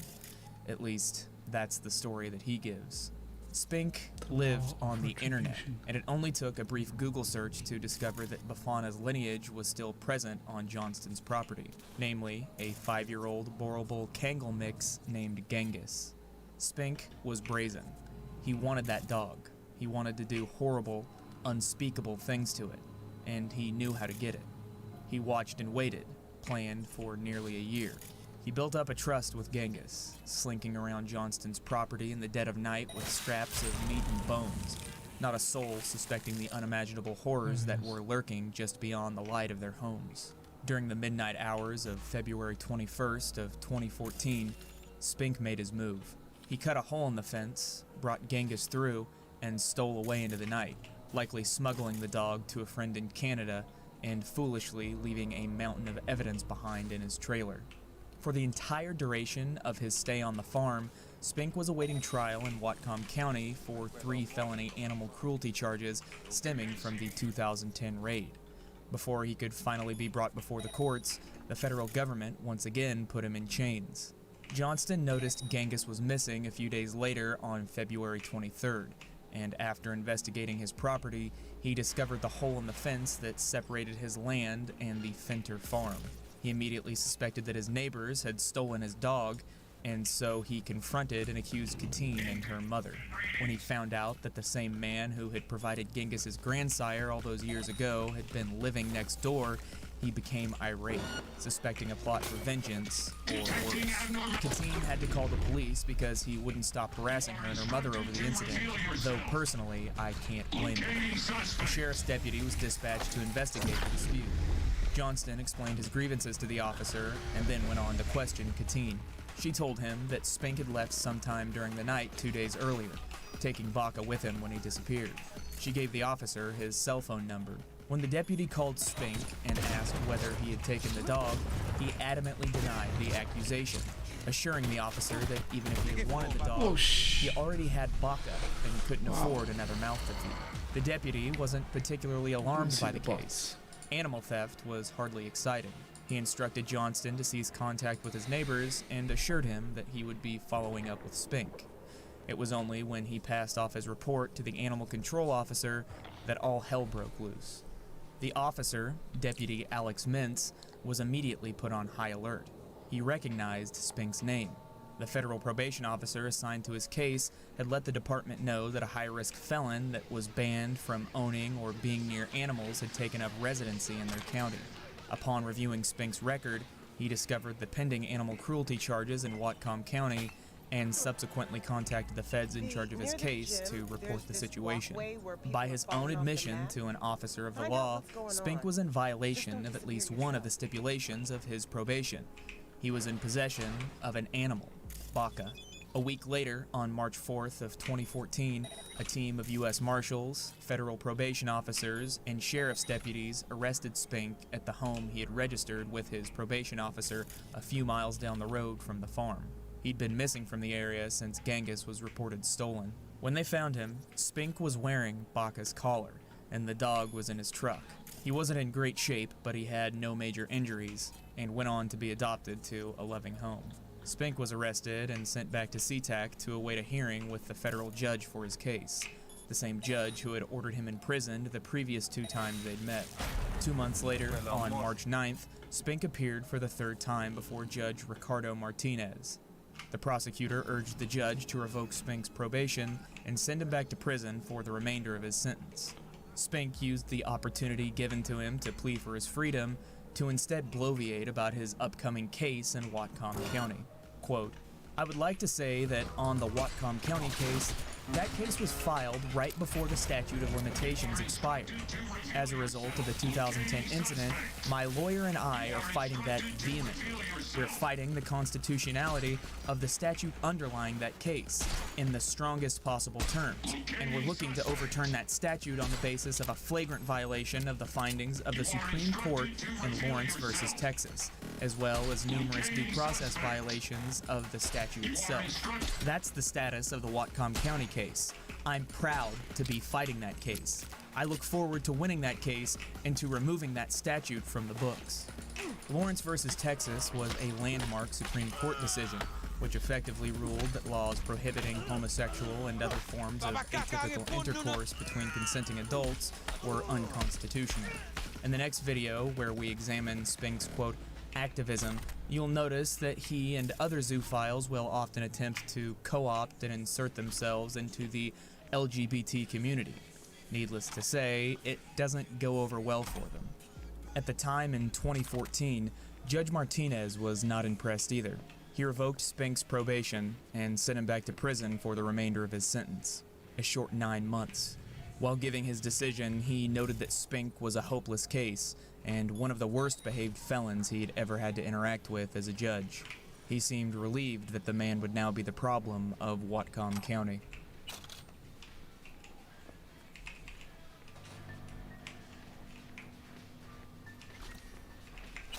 During his final stint in federal prison, Whatcom County revoked Spink's previous $5,000 bail, increasing the amount to $25,000. His latest crimes served to further demonstrate that he was extraordinarily dangerous to the public.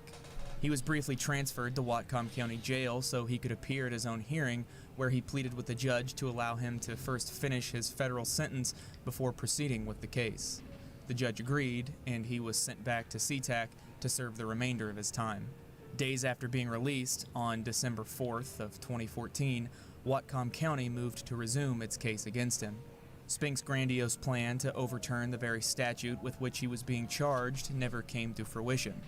7 days after his release, on December 11th, he appeared before the court to accept their plea deal.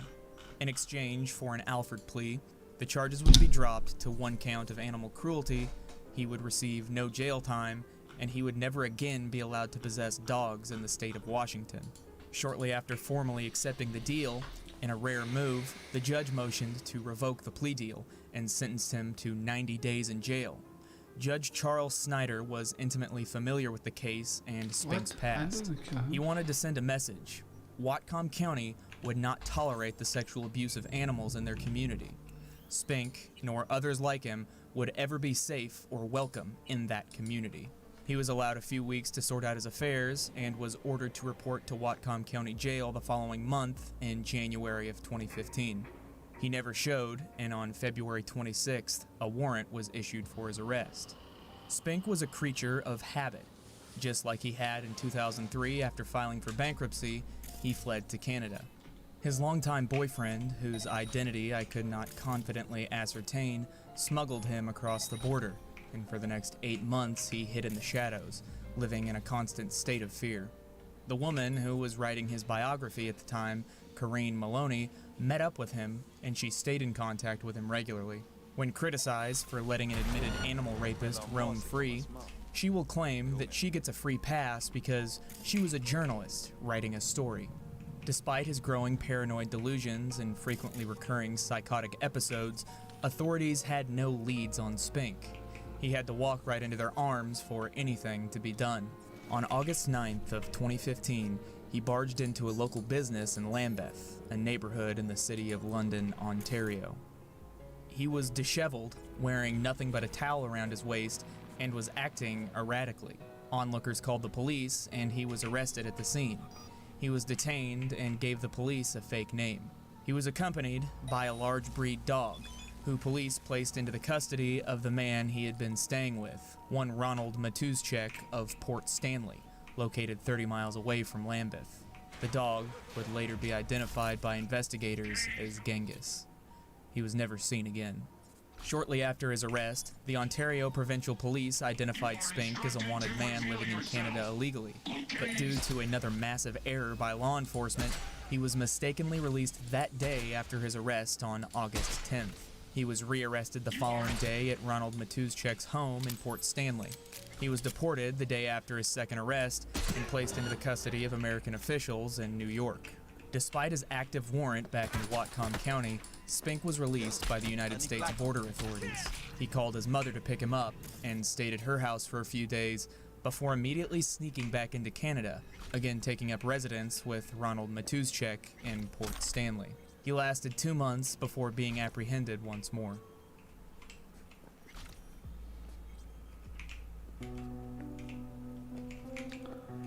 What's our fucking...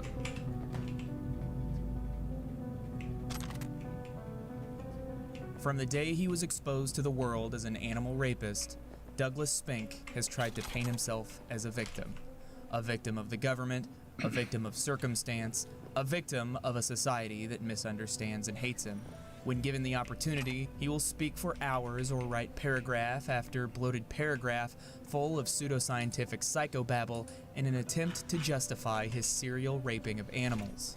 He always maintains, however, that he is not a violent person. His actions, of course, tell a very different story. Ronald Matuzczek found that out the hard way.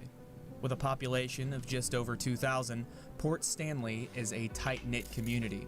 Ronald did not fit in there. He didn't like to be bothered and declined every invitation to mingle with his community at social gatherings. If you've ever lived in a small town yourself, you'll know that your neighbors can sometimes be aggressively welcoming.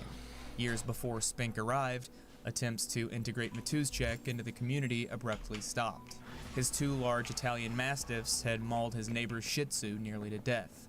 The dog barely survived the attack with the help of emergency surgery. After that, the strange man was left more or less alone. On November 14th of 2015, his time in Port Stanley would come to an unexpected end. Unbeknownst to his neighbors, he was again harboring the fugitive that had been arrested at his home 2 months prior. The details of what took place between the 2 men that night are unclear, but around 6 in the evening, Matuzczek's house burst into flames. Concerned neighbors made their way to the house at the end of the dead-end street and found Ronald Matuzczek being restrained in a chokehold by Douglas Spink. When Spink took notice of their approach, he warned that he had a knife, and if they came any closer, he would kill them all.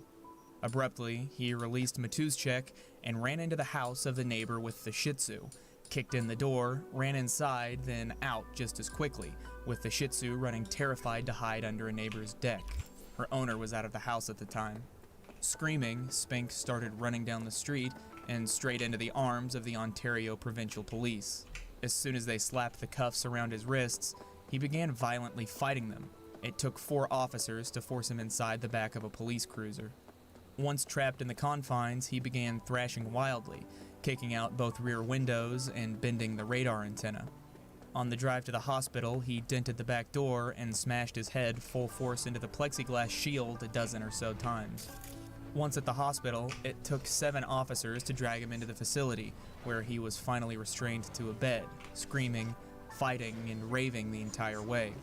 1 month later, in December of 2015, he appeared before the Ontario Court of Justice, where he chalked the incident up to PTSD he'd suffered at the hands of law enforcement in the United States.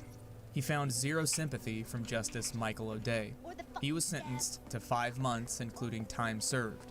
In his closing remarks, Justice O'Day implied that something much more sinister was taking place that night at Matuzczyk's home, and that upon serving his time, Spink would be deported. His sentence ended early in February of 2016, but he was not released. He was brought up on charges of entering the country illegally. Justice Janine Leroy wanted to tack on another 45 days to send a message to Spink and people like him, but in the end, the prosecutor convinced her to stop wasting taxpayer dollars on America's problem.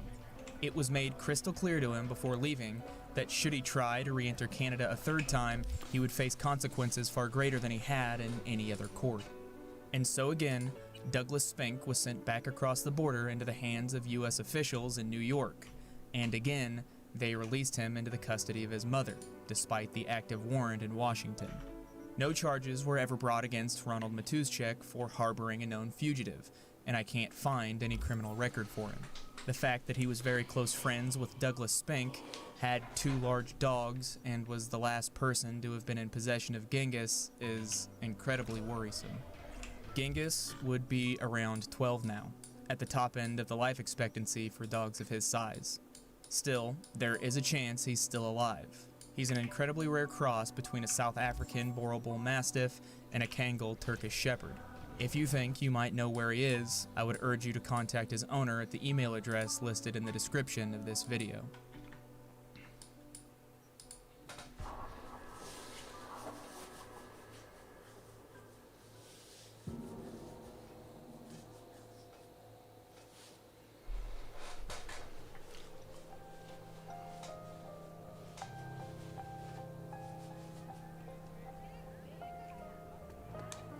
As always, it was Douglas Spink's mother Claire who took him in when he had nowhere else to go. Just leave. For years, she had supported him, fronting him the money to purchase his countless victims and homes.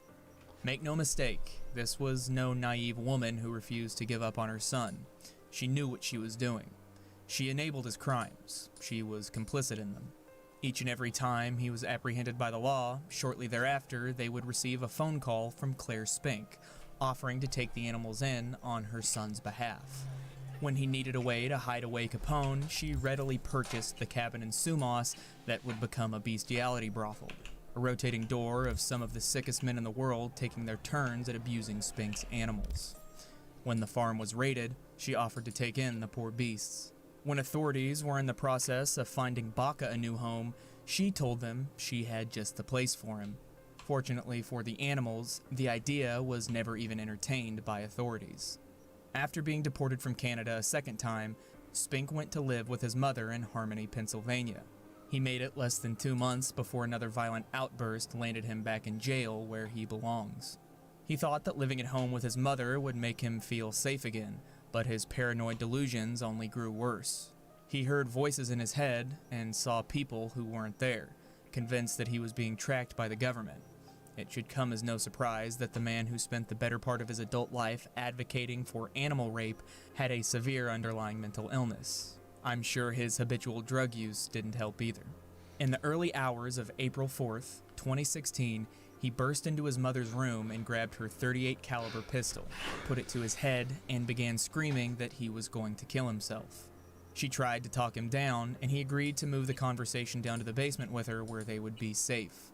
Once she was down there, he bolted up the stairs and fired off 2 rounds. Thinking he'd killed himself, she rushed up after him and began struggling for the weapon. 1 more round went off during the struggle before he bolted out the door. His mother went to a neighbor's house, and the woman promptly called the police. Fortunately, his first move after fleeing the home was to ditch the pistol, though he still had 2 knives on his person. He was struck by a vehicle, causing some sort of bloody injury, but it wasn't enough to stop him. He convinced one passerby to take him to the police station, but after a short distance, the man noticed his passenger was a complete lunatic, so he booted him from the car. He tried to break into the home of a bus driver around 6 a.m. When she saw him pounding at the door, she went to fetch her gun, but by the time she got back downstairs, he was already gone, leaving smears of blood on her front door, having broken off the latch. He ended up at a buy and fly gas station where he ran behind the counter, terrifying the lone young female clerk. Luckily, the police were hot on his tail, and his only interest was in hiding from them. Once they arrived, he fought back violently, causing around $5,000 in damages to the store and assaulting several officers. He was taken to the hospital for a psychiatric evaluation where he stayed for 1 week before being formally arrested and detained in Butler County Jail. He was hit with 17 charges for the incident: 1 count of possession of a prohibited firearm, 3 counts of discharging a firearm in an occupied structure, 5 counts of aggravated assault, 4 counts of recklessly endangering another person, and 4 counts of criminal mischief. Of the 17 charges, 12 were felonies. His bail was set at $35,000, but by that point, bondsmen were aware of his past, so he couldn't post it. By all rights, this should have been the end of Douglas Spink's story, but as sure as he rapes dogs, the criminal justice system allows it. His charges were reduced to 3 misdemeanors, and he was sentenced to 1 year in jail, including time served, followed by probation for a year. A year in the can and 1 year probation for a known violent, animal-raping felon who had just rampaged through Butler County, Pennsylvania, and shortly before that, through Port Stanley, Ontario. He was released on February 7th of 2017. This time, he would last nearly a year before his next encounter with the law. After being released from prison, his first order of business was finding a fresh young victim. This time, he would choose a young Anatolian shepherd named Cav. He enjoyed his freedom for 9 months, abusing God knows how many innocent animals before his final run-in with the police. In November of 2017, a mental health warrant was issued on Spink, who had been avoiding his probation officer and mother, living alone in his SUV with Cav.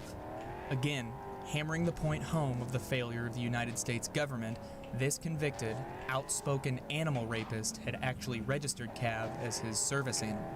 Great job, ADA. At around 9 a.m. on November 17th, Butler County Police responded to a call in regards to an SUV wedged inside an alleyway with a man sleeping inside. Several officers arrived shortly thereafter, woke Spink up, and began questioning him. At some point during their questioning, one of Spink's acquaintances arrived on the scene to drop off Cav. The police allowed him to bring the dog into the vehicle with him. They informed him that there was a mental health warrant out for his arrest and that he would have to be taken in for a psychiatric evaluation. He became irate. He wasn't going to lose another victim. He produced a machete and jumped out of the vehicle, brandishing it at police. They deployed their tasers. He managed to resist and jumped back into the car, grabbing Cav and pressing the blade to his neck. He told them he would kill the animal before he let them take him. Not wanting to see the animal hurt, the officers backed off to formulate a plan. They made the decision to enlist the help of the State Emergency Response Unit. For 2 hours, negotiators tried to reason with Spink, even going so far as to get permission from the hospital for Cav to accompany him. He refused, but at some point he briefly fell asleep, and police were able to coax Cav out of the vehicle. Spink bolted awake, exited the vehicle, and fell to one knee, but just as officers ordered him on the ground, he got up and charged at them. That's when they fired their guns. Sadly, they were only using beanbag ammunition. As they struggled to get him on the ground, he savagely bit the hand of one officer. Fortunately, the injury was not significant enough to cause any long-lasting damage. Like so many dogs before him, thankfully, Cav was rescued and sent to live with a family that would show him the love he deserved.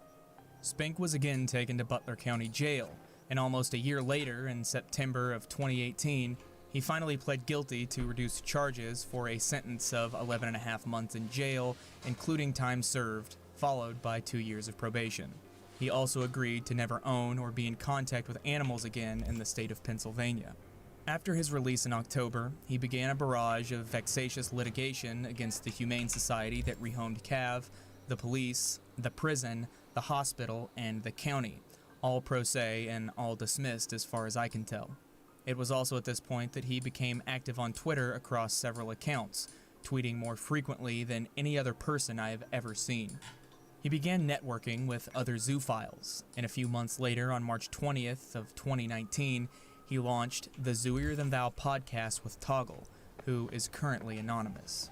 As I mentioned earlier, I won't be going in depth on the podcast in this video, but there are a few significant events I have to touch on to conclude it.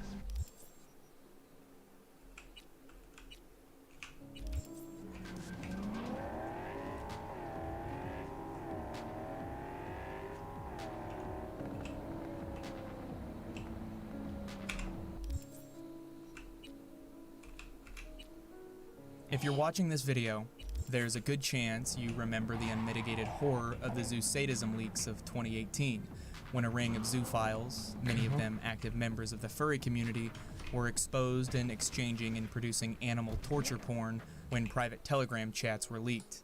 If you've managed to repress those memories, the name Kiro the Wolf should bring them hurtling back. The contents of those leaks are far and above the most sickening messages I've ever read, and I've only seen a fraction of them. If you don't know about them, I suggest watching my friend Cecil McFly's 2-part expose. I will warn you, it's one of the most difficult watches on YouTube, but I think we all need to be aware of the fact that these people do exist and are still out there preying on animals and children. In September of 2018, 2 zoophiles, one known as either Akela or Zoodonym, the other as Shadow Wolf, compiled and released a large number of private Telegram chats exposing this sick animal torture ring on Akela's Twitter. Long story short, the leaks were legitimate and several arrests were made. Spink had just been released from his latest stint in prison during this time and had taken up residence on Twitter, annoying anyone and everyone that he thought may be harming his delusional zoophilia acceptance movement. Without even examining the evidence, he ruled the logs fake, doctored, trumped up, and completely false. Fortunately, even among zoophiles, no one cares what he has to say, so for the most part, his impact on the situation was zero. Half a year later, he launched his Zoophile podcast, with the first order of business after the flagship episode being the leaks. In episode 2 of the podcast, with all the confidence of an unabashed dog rapist, Spink hammers home the fact that the leaks are most likely fake and that Kiro is completely innocent. First, connecting all of this to Kiro, who, as I understand it, is a somewhat high-profile furry, is absolutely unfair, as we are going to discuss in detail. 2, these aren't leaks, because there's no way to confirm the authenticity of what's actually been released, the majority of which is really just text files that people claim are Telegram chat logs. And unfortunately, some people involved in hyping this up last fall were actually caught circulating fake and even malware-laden documents during these claimed leaks. So there's no way to know what's real and what's fake text-wise. So it's important to be clear about what we know is real. Basically, there's some pictures and video files, as I understand it, and what's totally uncertain, namely all the chat logs and other text records that got circulated at the time. His co-host, Toggle, claimed that the fabricated leaks caused so much anti-zoo sentiment that he had to leave Twitter, had he only stayed gone. The leaks caused a flood of anti-zoo sentiment in a typically zoo-friendly fandom, and are a primary source of why I originally left Twitter earlier this year. Spink then recounts his time as an operator of high-profile bestiality sites years ago, and how he used that info to help track down and neutralize individuals similar to those purported to be in the leaks, which I suppose he thought made him an authority on the matter. As I said earlier, I used to run a high-profile, high-traffic zoo forum and tracker for years. And during that time, we had 2 incidents involving zoosadists. In both cases, I provided help in tracking down and neutralizing those individuals to the best of my ability, alongside a number of other very courageous and utterly unrelenting zoo colleagues. And what I saw during those episodes was beyond words to describe. It's fucking disgusting. I'd do most anything to stop anyone who does those things. I'd do almost anything to stop it. So I know a little bit about such investigations firsthand. I know what goes into actually acting to stop such monsters from doing what they do. And I also know just how much bullshit those monsters can and will throw up to try to avoid personal accountability. I've been there, I've done that, I've seen it, I have the scars for life from it, and I would absolutely do it again if needed to stop people from doing this kind of thing. He brags about how he, as a genuine zoophile, has always put a stop to zoo sadists who try to infiltrate his community. There's literally nobody, absolutely nobody, who hates zoosadists more than zoophiles. Nobody. I say this from first-hand experience. So when such monsters pop up in our world, they are swiftly spotlighted and dealt with, usually quietly, with no big public fanfare, and solely with the aim of ensuring that they don't ever hurt anybody again. If Spink had indeed put a stop to people torturing animals, it would not have excused him from raping them himself. But it would have been a net positive if even one animal abuser was taken off the streets. I'm all for these sick fucks turning on each other. Unfortunately, that isn't the case. Spink's idea of stopping people who torture animals to death is not to report them to the police and have them arrested. It's to get them to stop abusing the animals without bringing heat to the zoophile community. I've already disclosed my own history in working with ad hoc groups to address zoosadists in the past. For us, it's simple. It wasn't about getting lauded publicly or getting people arrested or getting people ostracized from the community. For us, success was making sure these people could never hurt another animal ever again. That's the goal, obviously. Now, short of that goal, we would deem our efforts to be a failure. That's pretty simple, isn't it? The duo spend the rest of the episode attempting to smugly debunk the zoo sadism leaks based on Spink's expertise in taking down zoo sadists with vigilante justice. He repeatedly claims that his crusade is above the law, and is in fact more effective, because whatever vague methods he uses actually makes animal torturers stop what they're doing.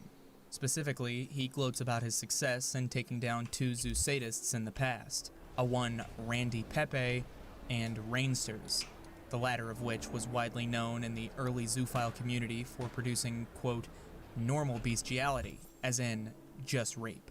One of Douglas Spink's greatest weaknesses is his unrelenting narcissism.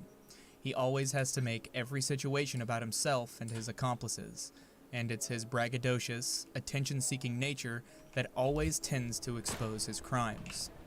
Without going into too much detail, between episode 2 and 3 of his podcast, Spink was contacted by the pair of leakers, Akela and Shadow Wolf, who informed him that there were more people involved in the leaks that weren't included in the original dump, and that they were currently being investigated by the FBI. One being a zoophile Spink was friends with, who goes by the handle Aquinas, and the other being the man Spink allegedly neutralized a decade ago, Rainsters. Real name, Tim Amoroso. He demanded the full volume of leaks from the other 2 zoophiles, and Shadow Wolf eventually handed over the entire cache of unedited logs and various other pieces of evidence. Instead of confirming that the evidence was being investigated, Spink immediately published them, in full, across his various Twitter accounts. On April 27th, 2019, he tweeted from his Cross-Species Alliance account, quote, "Those participating in the torture of beings cannot hide their evil choices from public view. It is time to directly and irrevocably bind those torturers to their past evil acts. There is no place to hide from this. No amount of time will erase this. Hashtag torture files." As always, the result of his ridiculous posturing was a bit of bullying, and the only interactions his tweets received were, as per usual, from various sock accounts and Toggle, which is incredibly fortunate because the files he dropped happened to contain at least one exploitative image of a child, in addition to animal torture, gore, and snuff films. The following day, he proclaims victory because the additional accounts he exposed had all gone silent upon being named publicly. Know what's funny? The torturers named in the hashtag torture files I just published have all gone silent in their little secret rooms that I have access to. Ha ha ha. Come on, boys. What's wrong? Welcome to your future. I am so glad I was able to be the one to do it. Woot. A few days later, on May 5th, after hundreds or possibly thousands of tweets sent out attempting to promote the leaks, which contained raw, unedited photos and videos of the torture porn and at least one instance of child pornography, Spink and Toggle released an early episode of their podcast going over the situation in greater detail. The pair admit that the logs were real and that Kiro was actively involved in them, but that he is innocent because he was groomed. Two things were becoming consistent. One, Kiro was being groomed by Snake Thing, likely since before he was a legal adult. Kiro did participate in the sharing and consumption of torture videos, but he'd have moments of clarity where he'd be disgusted with himself and try to walk away, but he'd be back again the next day. Being groomed into this stuff is a soul-crushing process, and Kiro was steeped in it for years. That he doesn't seem to have ever ended up participating himself is noteworthy given that information. As an aside, reading back through years of Kiro's logs and DMs, I can only say that we as a community failed this young man first and foremost. He was so young when he first showed up at Beast Forum. Spink considers naming and shaming to be the most effective tactic, but his language indicates to me that he wants these people to destroy evidence so no one gets caught. What I want is for these torturers to know that we have their number. I do want them to be scared. I want them to scrub their chat logs and put their severed puppy ears through the fucking shredders and clean the blood from their bedroom floors. I want them scared. Not because of some bluff, but because they can watch real time what's happening and do the math themselves. Not all of them are dumb, and the not dumb ones know full well that an irreversibly public copy of these leaked logs is the foundation for pulling in firepower from all over the world. All types of people and organizations with all sorts of diverse motivations. That's what they're facing now, a world of fury and a thirst for vengeance. That is absolutely 100% true. And that is a fearful circumstance, as they well know. Honestly, my advice would be to tighten up your OPSEC, go underground. Cancel your meetups and take down your torture porn servers, because those are being hunted too. But technical predators are of a different order than you would ever encountered before. Feel free to delay the inevitable, but you better not fuck up. One slip up, one stray puppy limb unchecked, and you're gonna get what you deserve sooner than we'd have suspected. As it turns out, when Spink had originally, quote, tracked down and put a stop to Rainsters, all he had done was give the man a stern talking to. Not once, but twice. 2 times he found out this man was actively torturing dogs and puppies to death in the most gruesome way imaginable, and his solution both times was a verbal warning. Dial it back a little bit. Stick to the normal bestiality porn. This is the reality for people who do not seek help for and instead engage in this sort of paraphilia. None of what they do is okay, and they constantly seem to escalate to more extreme acts. To this day, the pinned comment on Spink's Twitter is a ridiculous rant against Rainsters, whose real name again is Tim Amoroso. In the rant, Spink admits to knowing about Tim's animal abuse for nearly 3 decades and doing nothing about it but giving him verbal, private warnings. And to this day, Tim Amoroso is still free and actively seeking out both animals and small children to abuse. For more information, I highly recommend watching Archive the Wolf's expose on him, which I will link in the description. Her video is actually even more difficult to watch than Cecil McFly's, and I won't blame you if you have to skip through the explicit parts. Douglas Spink had the power to stop this man several times throughout his miserable, pathetic life, and he instead chose to put his own interests before the lives of small children and defenseless animals. Those interests being to keep law enforcement off his back and the backs of his degenerate, animal-raping friends. As we well know, he still ended up in federal and local prisons for the better part of the last 15 years for his compulsive abuse. I know it may be difficult to believe, but this story actually has a happy ending. After the Zoo Sadism update video, Spink would go on to release 17 more episodes and shorts of the Zooier Than Thou podcast throughout 2019. But as the new year came around, something amazing happened. In the early hours of January 23rd, the year of our Lord 2020, Douglas Brian Spink succumbed to his long battle with cancer and died in the early morning hours. Now, I know he was a terrible person, but it's important to remember that at his core, he was just that, a person, a very flawed person, and it's never okay to mock the death of another human being. You all know I'm just fucking with you. Cue the music and press S to spit on his grave.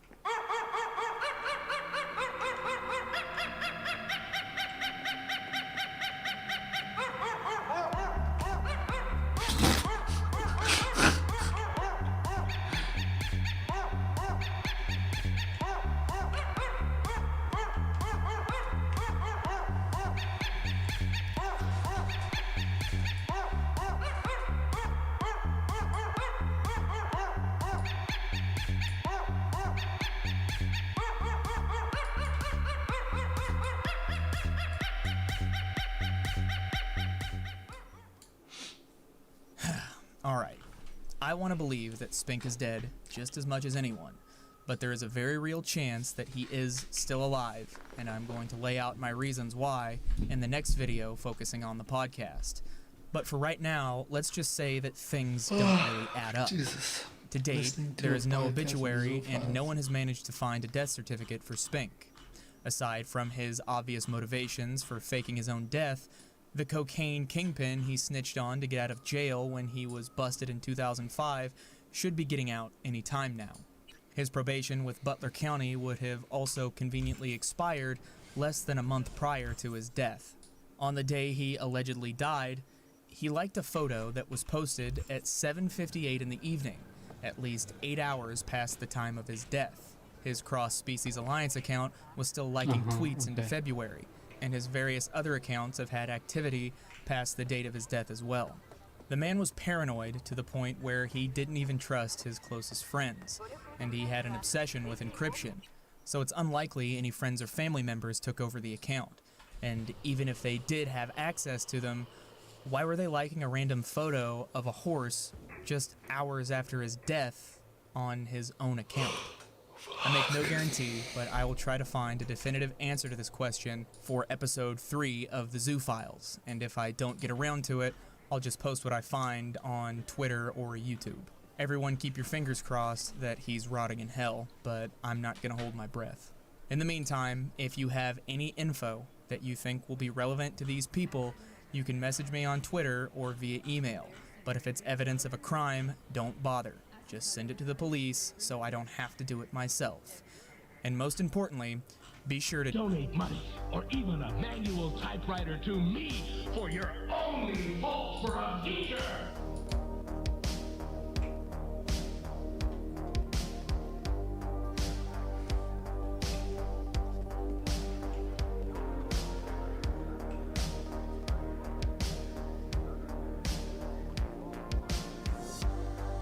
What is she doing? Aren't you cold?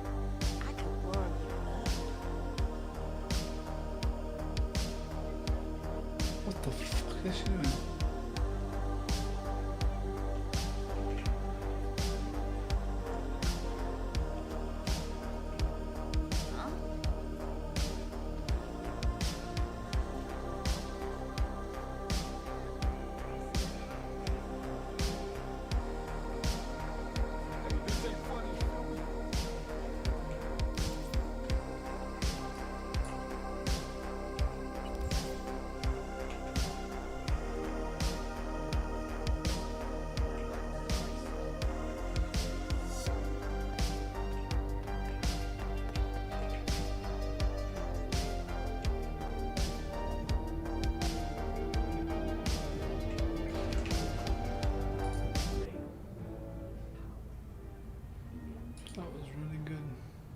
Welcome to N54 News.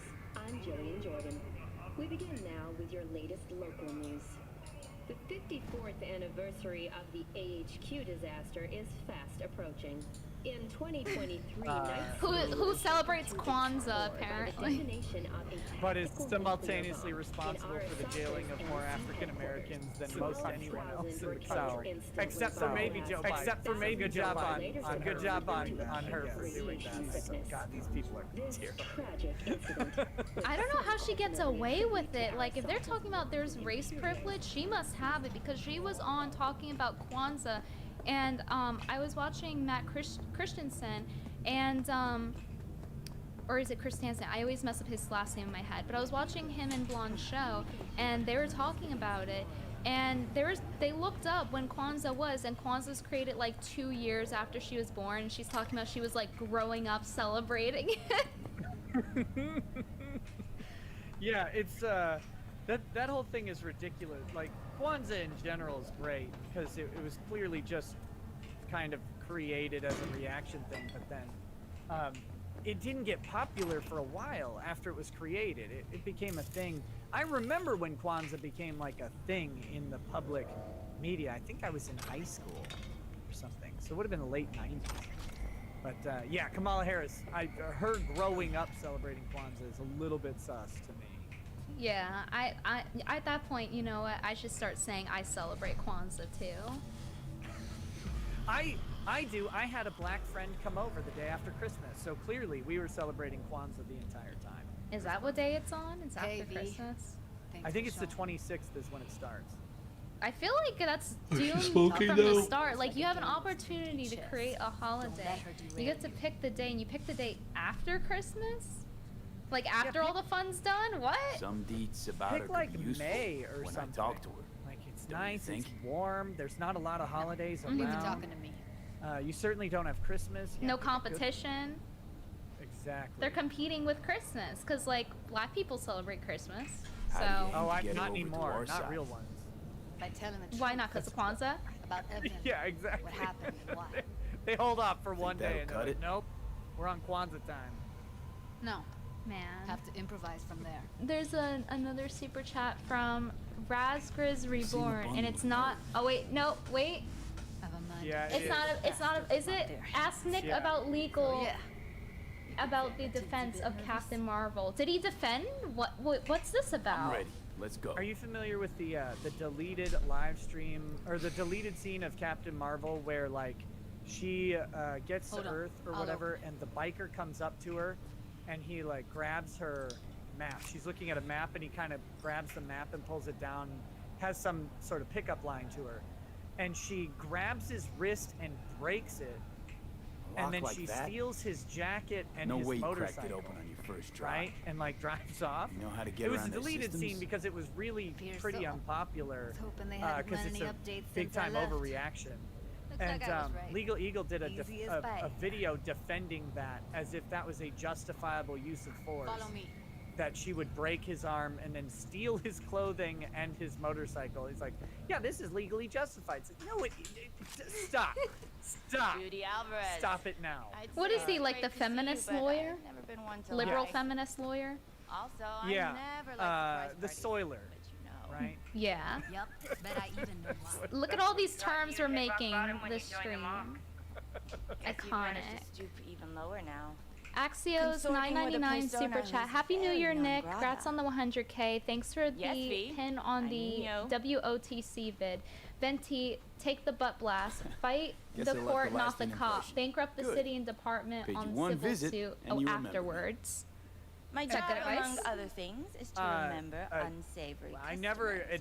advised Naturally, I taking the take butt it upon blast unless you myself to want deal it, with but them too. there was a Now, guy who did How am that. I to deal with He was let's see, they violated him with a nightstick, and I Come mean on. obviously there wasn't Just here to there wasn't blend much into he the could do about it. decor. You know, they hit him or whatever, and the cop That's no reason. repeatedly Why raped him come with at the all? nightstick, and he ended To up make sure Judy taking the gets what she city, came you know, for millions of dollars from it. Jude so, would have had a better chance I without guess you. I guess something good came of it, but All right, let me get my Man. pants off. yeah. In case there's any cops watching. Judy has I a didn't think we were on proposal. Twitch. About cloud. Oh, yeah. Want to come back? Done. Always Fighting valued Slug your super skills, you chat know at $10. that. I had to like squint and Don't bend get why down in you case had to you're drag wondering this because I had to turn the loose brightness end on in my here. computer and my monitor down just so the computer wouldn't treat die while dolls talking like to you meat because I'm and on not 6% and it was slowly going down. So I unplugged, sure. I unplugged my keyboard and I unplugged my mouse just to save power. It's plugged in, but it's like it can't handle all the electricity. So Well, my nose does take up a lot of space, so that's what's going on. it's sucking up all the energy. I was just It's surprised sucking it down the took so long. battery. You have to, the Gotta do video has to something, render it. Or It's everyone terrible. will end up like Evie. Well, we better Woodman wrap up raped her soon while then. she was unconscious and Fighting Slug $10 super chat. I meant to say. I'll do a non-legal eagle one. Do you like your futas with balls or not? Reasonable. Care to explain what this is about? I always pick balls on futas. What do you think? Food like a belly? A futa? No, that's a fupa. Oh. You aware what Woodman a futa did is to a Evelyn when she was futanari. desperate for It's help? like an You anime sit chick by, with let a that giant happen? penis. Oh, you see, I've watched anime pretty much my whole life, but I've never gotten to like the degenerate side of it, so that's why I didn't know that. I haven't ever watched these anime, but my fans About as much as you two and your problems. So yeah, need that's to the be question. If you have a giant, an anime chick with a giant penis, do you have balls or no balls attached to it? I think you would, Doesn't it make like you wonder logically why you speaking, even work pick balls because it would cushion the fall onto Gonna the pretend penis. as if you two weren't Because like ever it'll hurt Yeah. less, you know what I For mean? time's sake, Judy. Yeah, I think I agree. I think you gotta go balls. You gotta go au naturel. On Got that two one. options. And having Go out the way nothing you there is came in, weird. or get thrown out. Yeah, I feel like it make it even more And that's not a threat or traumatizing figure of speech. because of how Friendly heads up. unfamiliar it is. I'm leaving. Now it's the question is like, And do you so want you the don't think I'm cop to, brushing when you off he completely? butt blasts you Or to have still be on balls the or maintenance not? level Booty in a couple blasting minutes. balls or no? I want the cop not who your ends enemy up here. butt blasting me to And not I have didn't balls, ask for your opinion. I guess. I'll be violated by the female cop, I think. is the choice. Oh, true. I mean, if she can even do anything. There was this video of this guy. He was totally blew playing us off. hockey with a bunch of his friends, and he got called the Probably cops needs on, time I to guess, and think. there's these two female Couple of cops days, nagging him. tops. Get out the here! And I say nagging, and I'm being kind of nasty about it, not because they're women, but because they were being annoying and enforcing a law that's not actually a law. Like, there's no law that says, oh, you can't go ice skating on the ice with your friends outside on a lake, right? That's weird.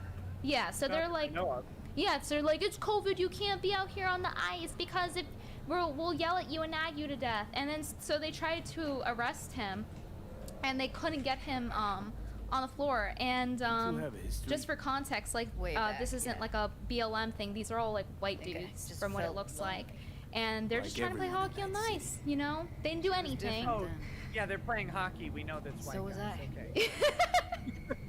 So don't True. worry. It's You only can't white trust people that see there. everything as a numbers. Yeah, enough context with that alone. line between patting And you on the the back two as their women start friend trying to arrest and him, pointing a knife at and you like as he's their just like enemy. passive It's down to a aggressively saying know. like, what are you Right there doing? with you. Stop! Like they're annoying mosquitoes. Well, like stop! And used he's to have just a like big they're crush on both her. trying to pull him down. Get down! Long Get time ago, down! that's what she Get did. down! And he's just like, stop it! What are you doing? No! Honest to Like he's literally Christ, just saying no to the arrest and like just walking, Just dragging think, them along the could've ice, died and they this finally morning. like get their taser Little guns unwinding out. do you good. And Do just me all good that, too, just actually. because of a group I of wouldn't people have want to been play some unwinding. ice Not hockey exactly.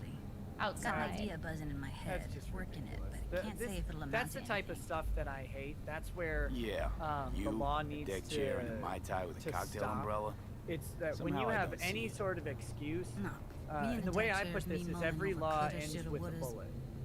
Something I Because avoid right now. and that's my caution to like Congress people and stuff like that. If you want to pass a law, at some point you're going to have someone who won't comply with the law, and then that's going to lead to an altercation, and then someone's going to get shot. And so we need to start considering that with all the laws that these idiots pass, and to say, wait a minute, is this something where we really want someone to die because of a fight over this law? And a good example of that was Eric Garner up in New Jersey. He's a big black guy. This is a couple years back. And he was selling individual cigarettes, right? Like he's outside of a convenience store. You know, he's selling a cigarette to someone for 50 cents. And the cops come up to arrest him because that's illegal in New Jersey because they want to collect tax money What do you want? on the cigarettes. And I so want him somebody selling to unload individual lead ones, into I his guess, face means till that there no one's going to is buy a no pack, even though he had to buy the pack Somebody. to sell the individual ones. So they come up to arrest him, and they end up, putting him on the ground, putting him in, like kneeling on his back, and he's like 350 Sure he's gonna pounds. be there. And it ended up killing him. Like he couldn't breathe and he died. And it's like, this man died over a cigarette, like at 50 cents, because why? Like why was this even a law? That interaction didn't need to occur. It's the same thing with these people on the ice. Like what if they had gotten real feisty, tackled him to the ground, and then busted through the ice, and some, you know, either the cop or the guy ends up dying of hypothermia. It's like, we really want this over some guy skating around on a lake? Like, who fucking cares? Oh, that's the stuff that burns me up about our legal system. Damn straight. It's like, we don't need we don't need cops intervening in all this stuff. Quickest way. Yeah, I completely agree.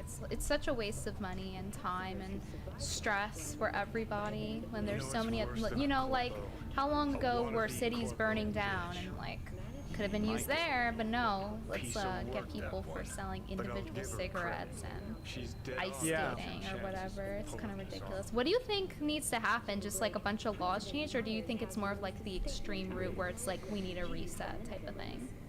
The things that we need, I mean, laws changing are good. Personally, I'm like for legalization of marijuana and stuff like that, because I think that those sort of like, marijuana I don't see as super harmful, and I think that enough people do it already that there's just no purpose in it being illegal. And I think when they do that, they'll cut down on bad interactions that are involved in it. They'll cut down on the criminal nature of it, and that'll kind of taper off a level of violence over time.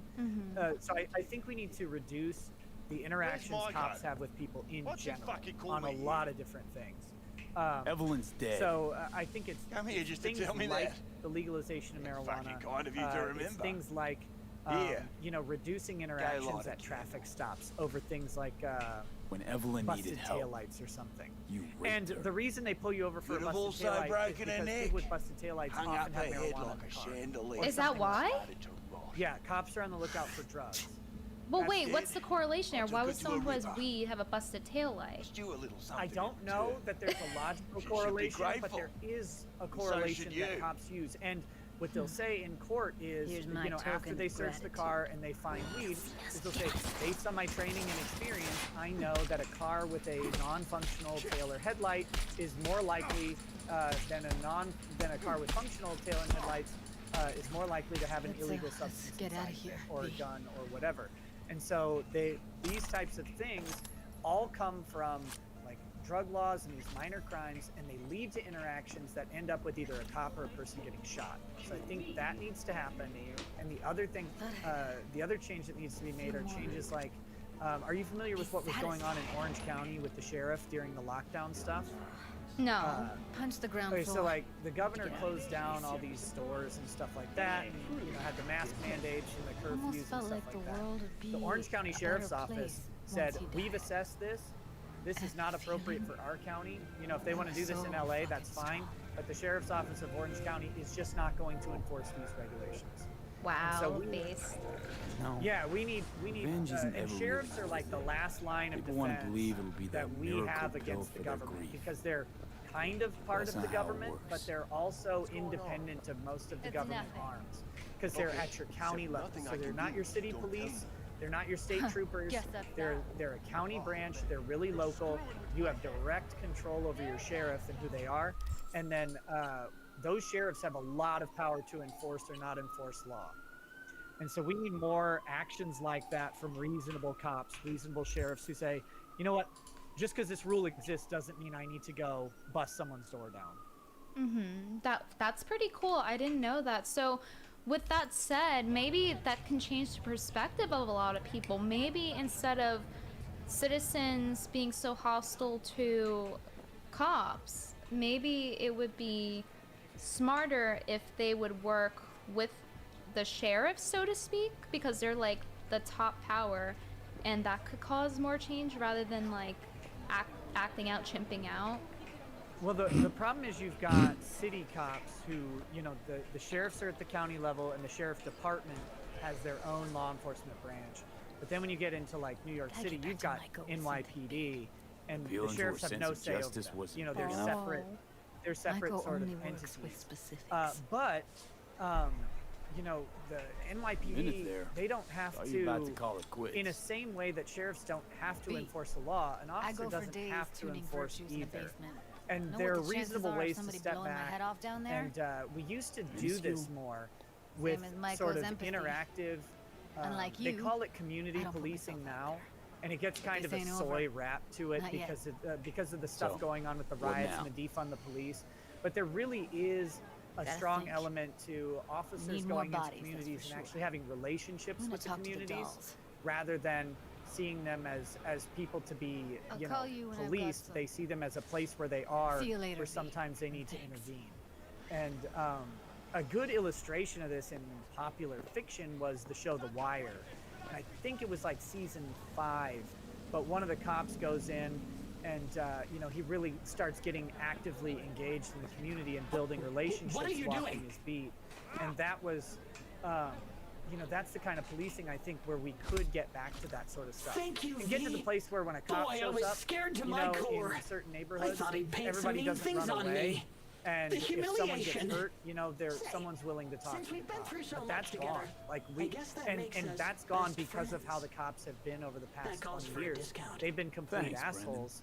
And Don't worry, that's not you deserve unjustified, it. right? Like there You're was a one real tough big cookie. rash of violence yet, in the 80s leading up to nice. 2006. Not to everyone. And a lot of this I couldn't be generation mean of even if cops I is wanted trained to. by that generation Especially of to cops. you. And they had Can't a big speak ill of the uptick in dead, violence all over the place. And so they were trained to respond to that. But violence started going down in 2006 what? and actually had been going down until about You're not this year. supposed to be here. And so, And yet, here you are. we've got Like a these glitch in the police system. procedures that are adapted for demon something coded happening by a 30 years brilliant ago. netrunner. And You know what and demons then are they capable reinforce that sort of Right, environment. V? So I think there's a lot that needs to be done. And most important thing is it does start with cops. It starts with How did individual you know cops that? and then goes up the chain from Surprised? there, and it hits Lots of legislatures people come in to me. reducing interactions. But then So, it does hit I listen to communities, them and and learn how communities they do talk. have to back off I caught your name and once start or treating, twice and they pieced start together the having to puzzle. look at cops as people Not too. bad for SCSM, And right now, I don't know how we how get to about- any of that.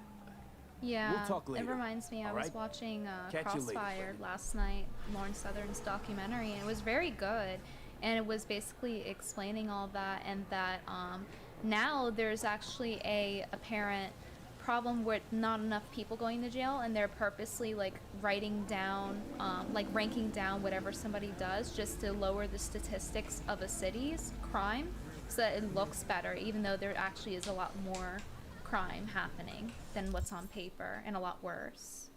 Oh yeah, the statistic again. I recommend The Wire to anybody. It's a great show, and it really does get into that statistic manipulation and stuff like that. Oh, we lowered crime by 10%, and they did it by not enforcing, or they did it by over policing but not charging, or just dropping things. They have all sorts of ways to manipulate the number to make it look like things are better.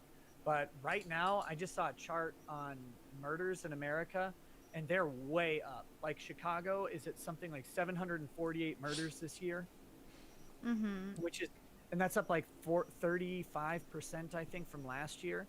And it was 51 major cities had increases in murder rates that were that were significant, and I think 37 of them were over 30%. So we've turned some sort of cusp. I don't know if it's COVID or what, but we have a real problem brewing in the U.S. with violence, because it went up dramatically this year, and next year doesn't look to be any different. Yeah, do you know the stats for New York offhand? I know the crime definitely did get worse, because I heard a lot of stories about there being more murders and people getting shot randomly. Do you know offhand? I'm pretty sure it went up. Let me check real quick. All right. I've got the chart somewhere.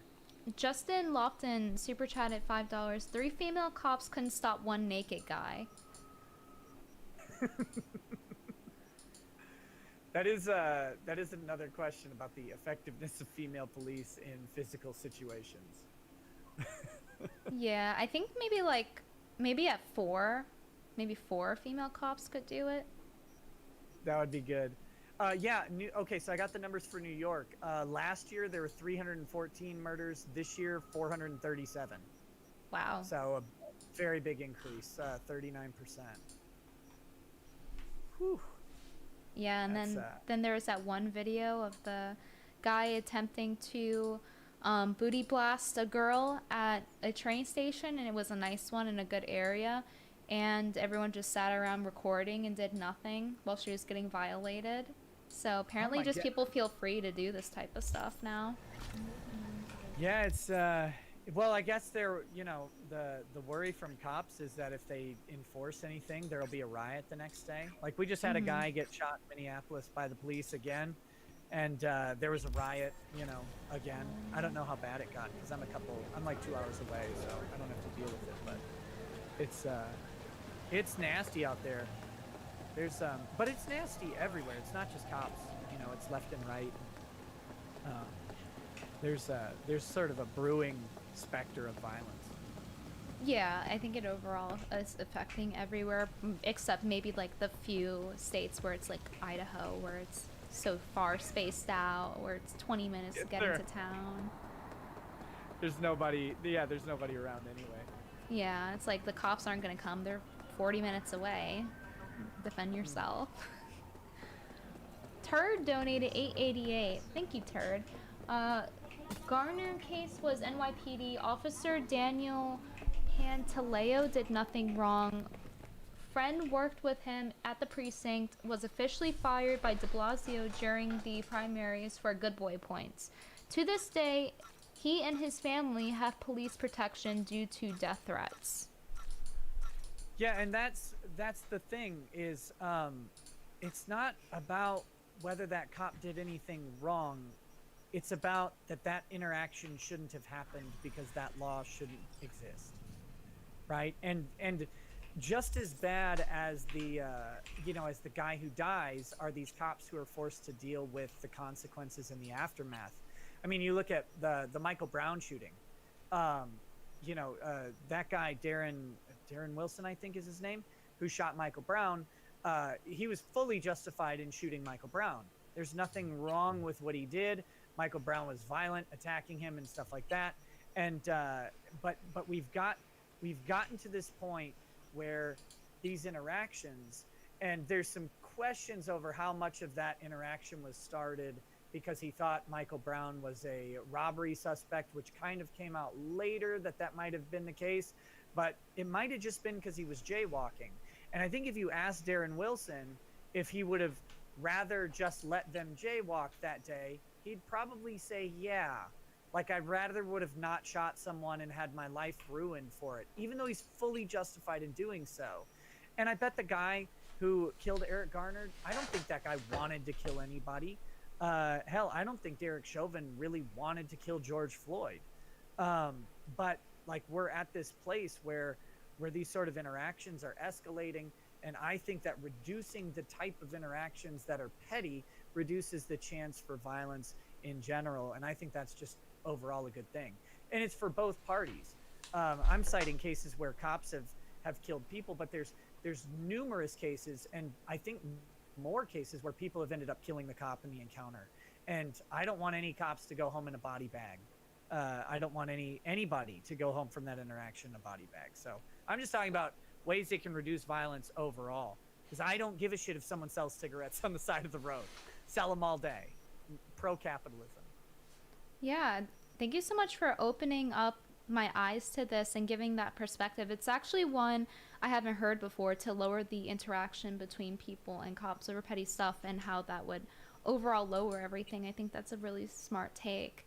And thank you so much for coming on tonight onto Internet Girl. I really appreciate it. I'm sorry for holding you over an extra 30 minutes, but we were like getting into it and it was a good talk. Yeah. No, it's my pleasure. Anytime. I'm happy to come chat about whatever. So thank you so much. And do you want to give your YouTube and Twitch and stuff a shout out where people can find you? Yeah, you can find me on YouTube and Twitch at Ricada Law. YouTube.com/Ricada Law, Twitch.tv/Ricada Law. Do lots of live streams covering legal topics, lots of short videos lately covering legal and political topics. So come check it out if you want. Otherwise, have a happy new year, guys. And Brittany, thank you so much for having me. All right, thank you again. Happy New Year. I'll see you around. Bye-bye. Thank you so much, everyone, for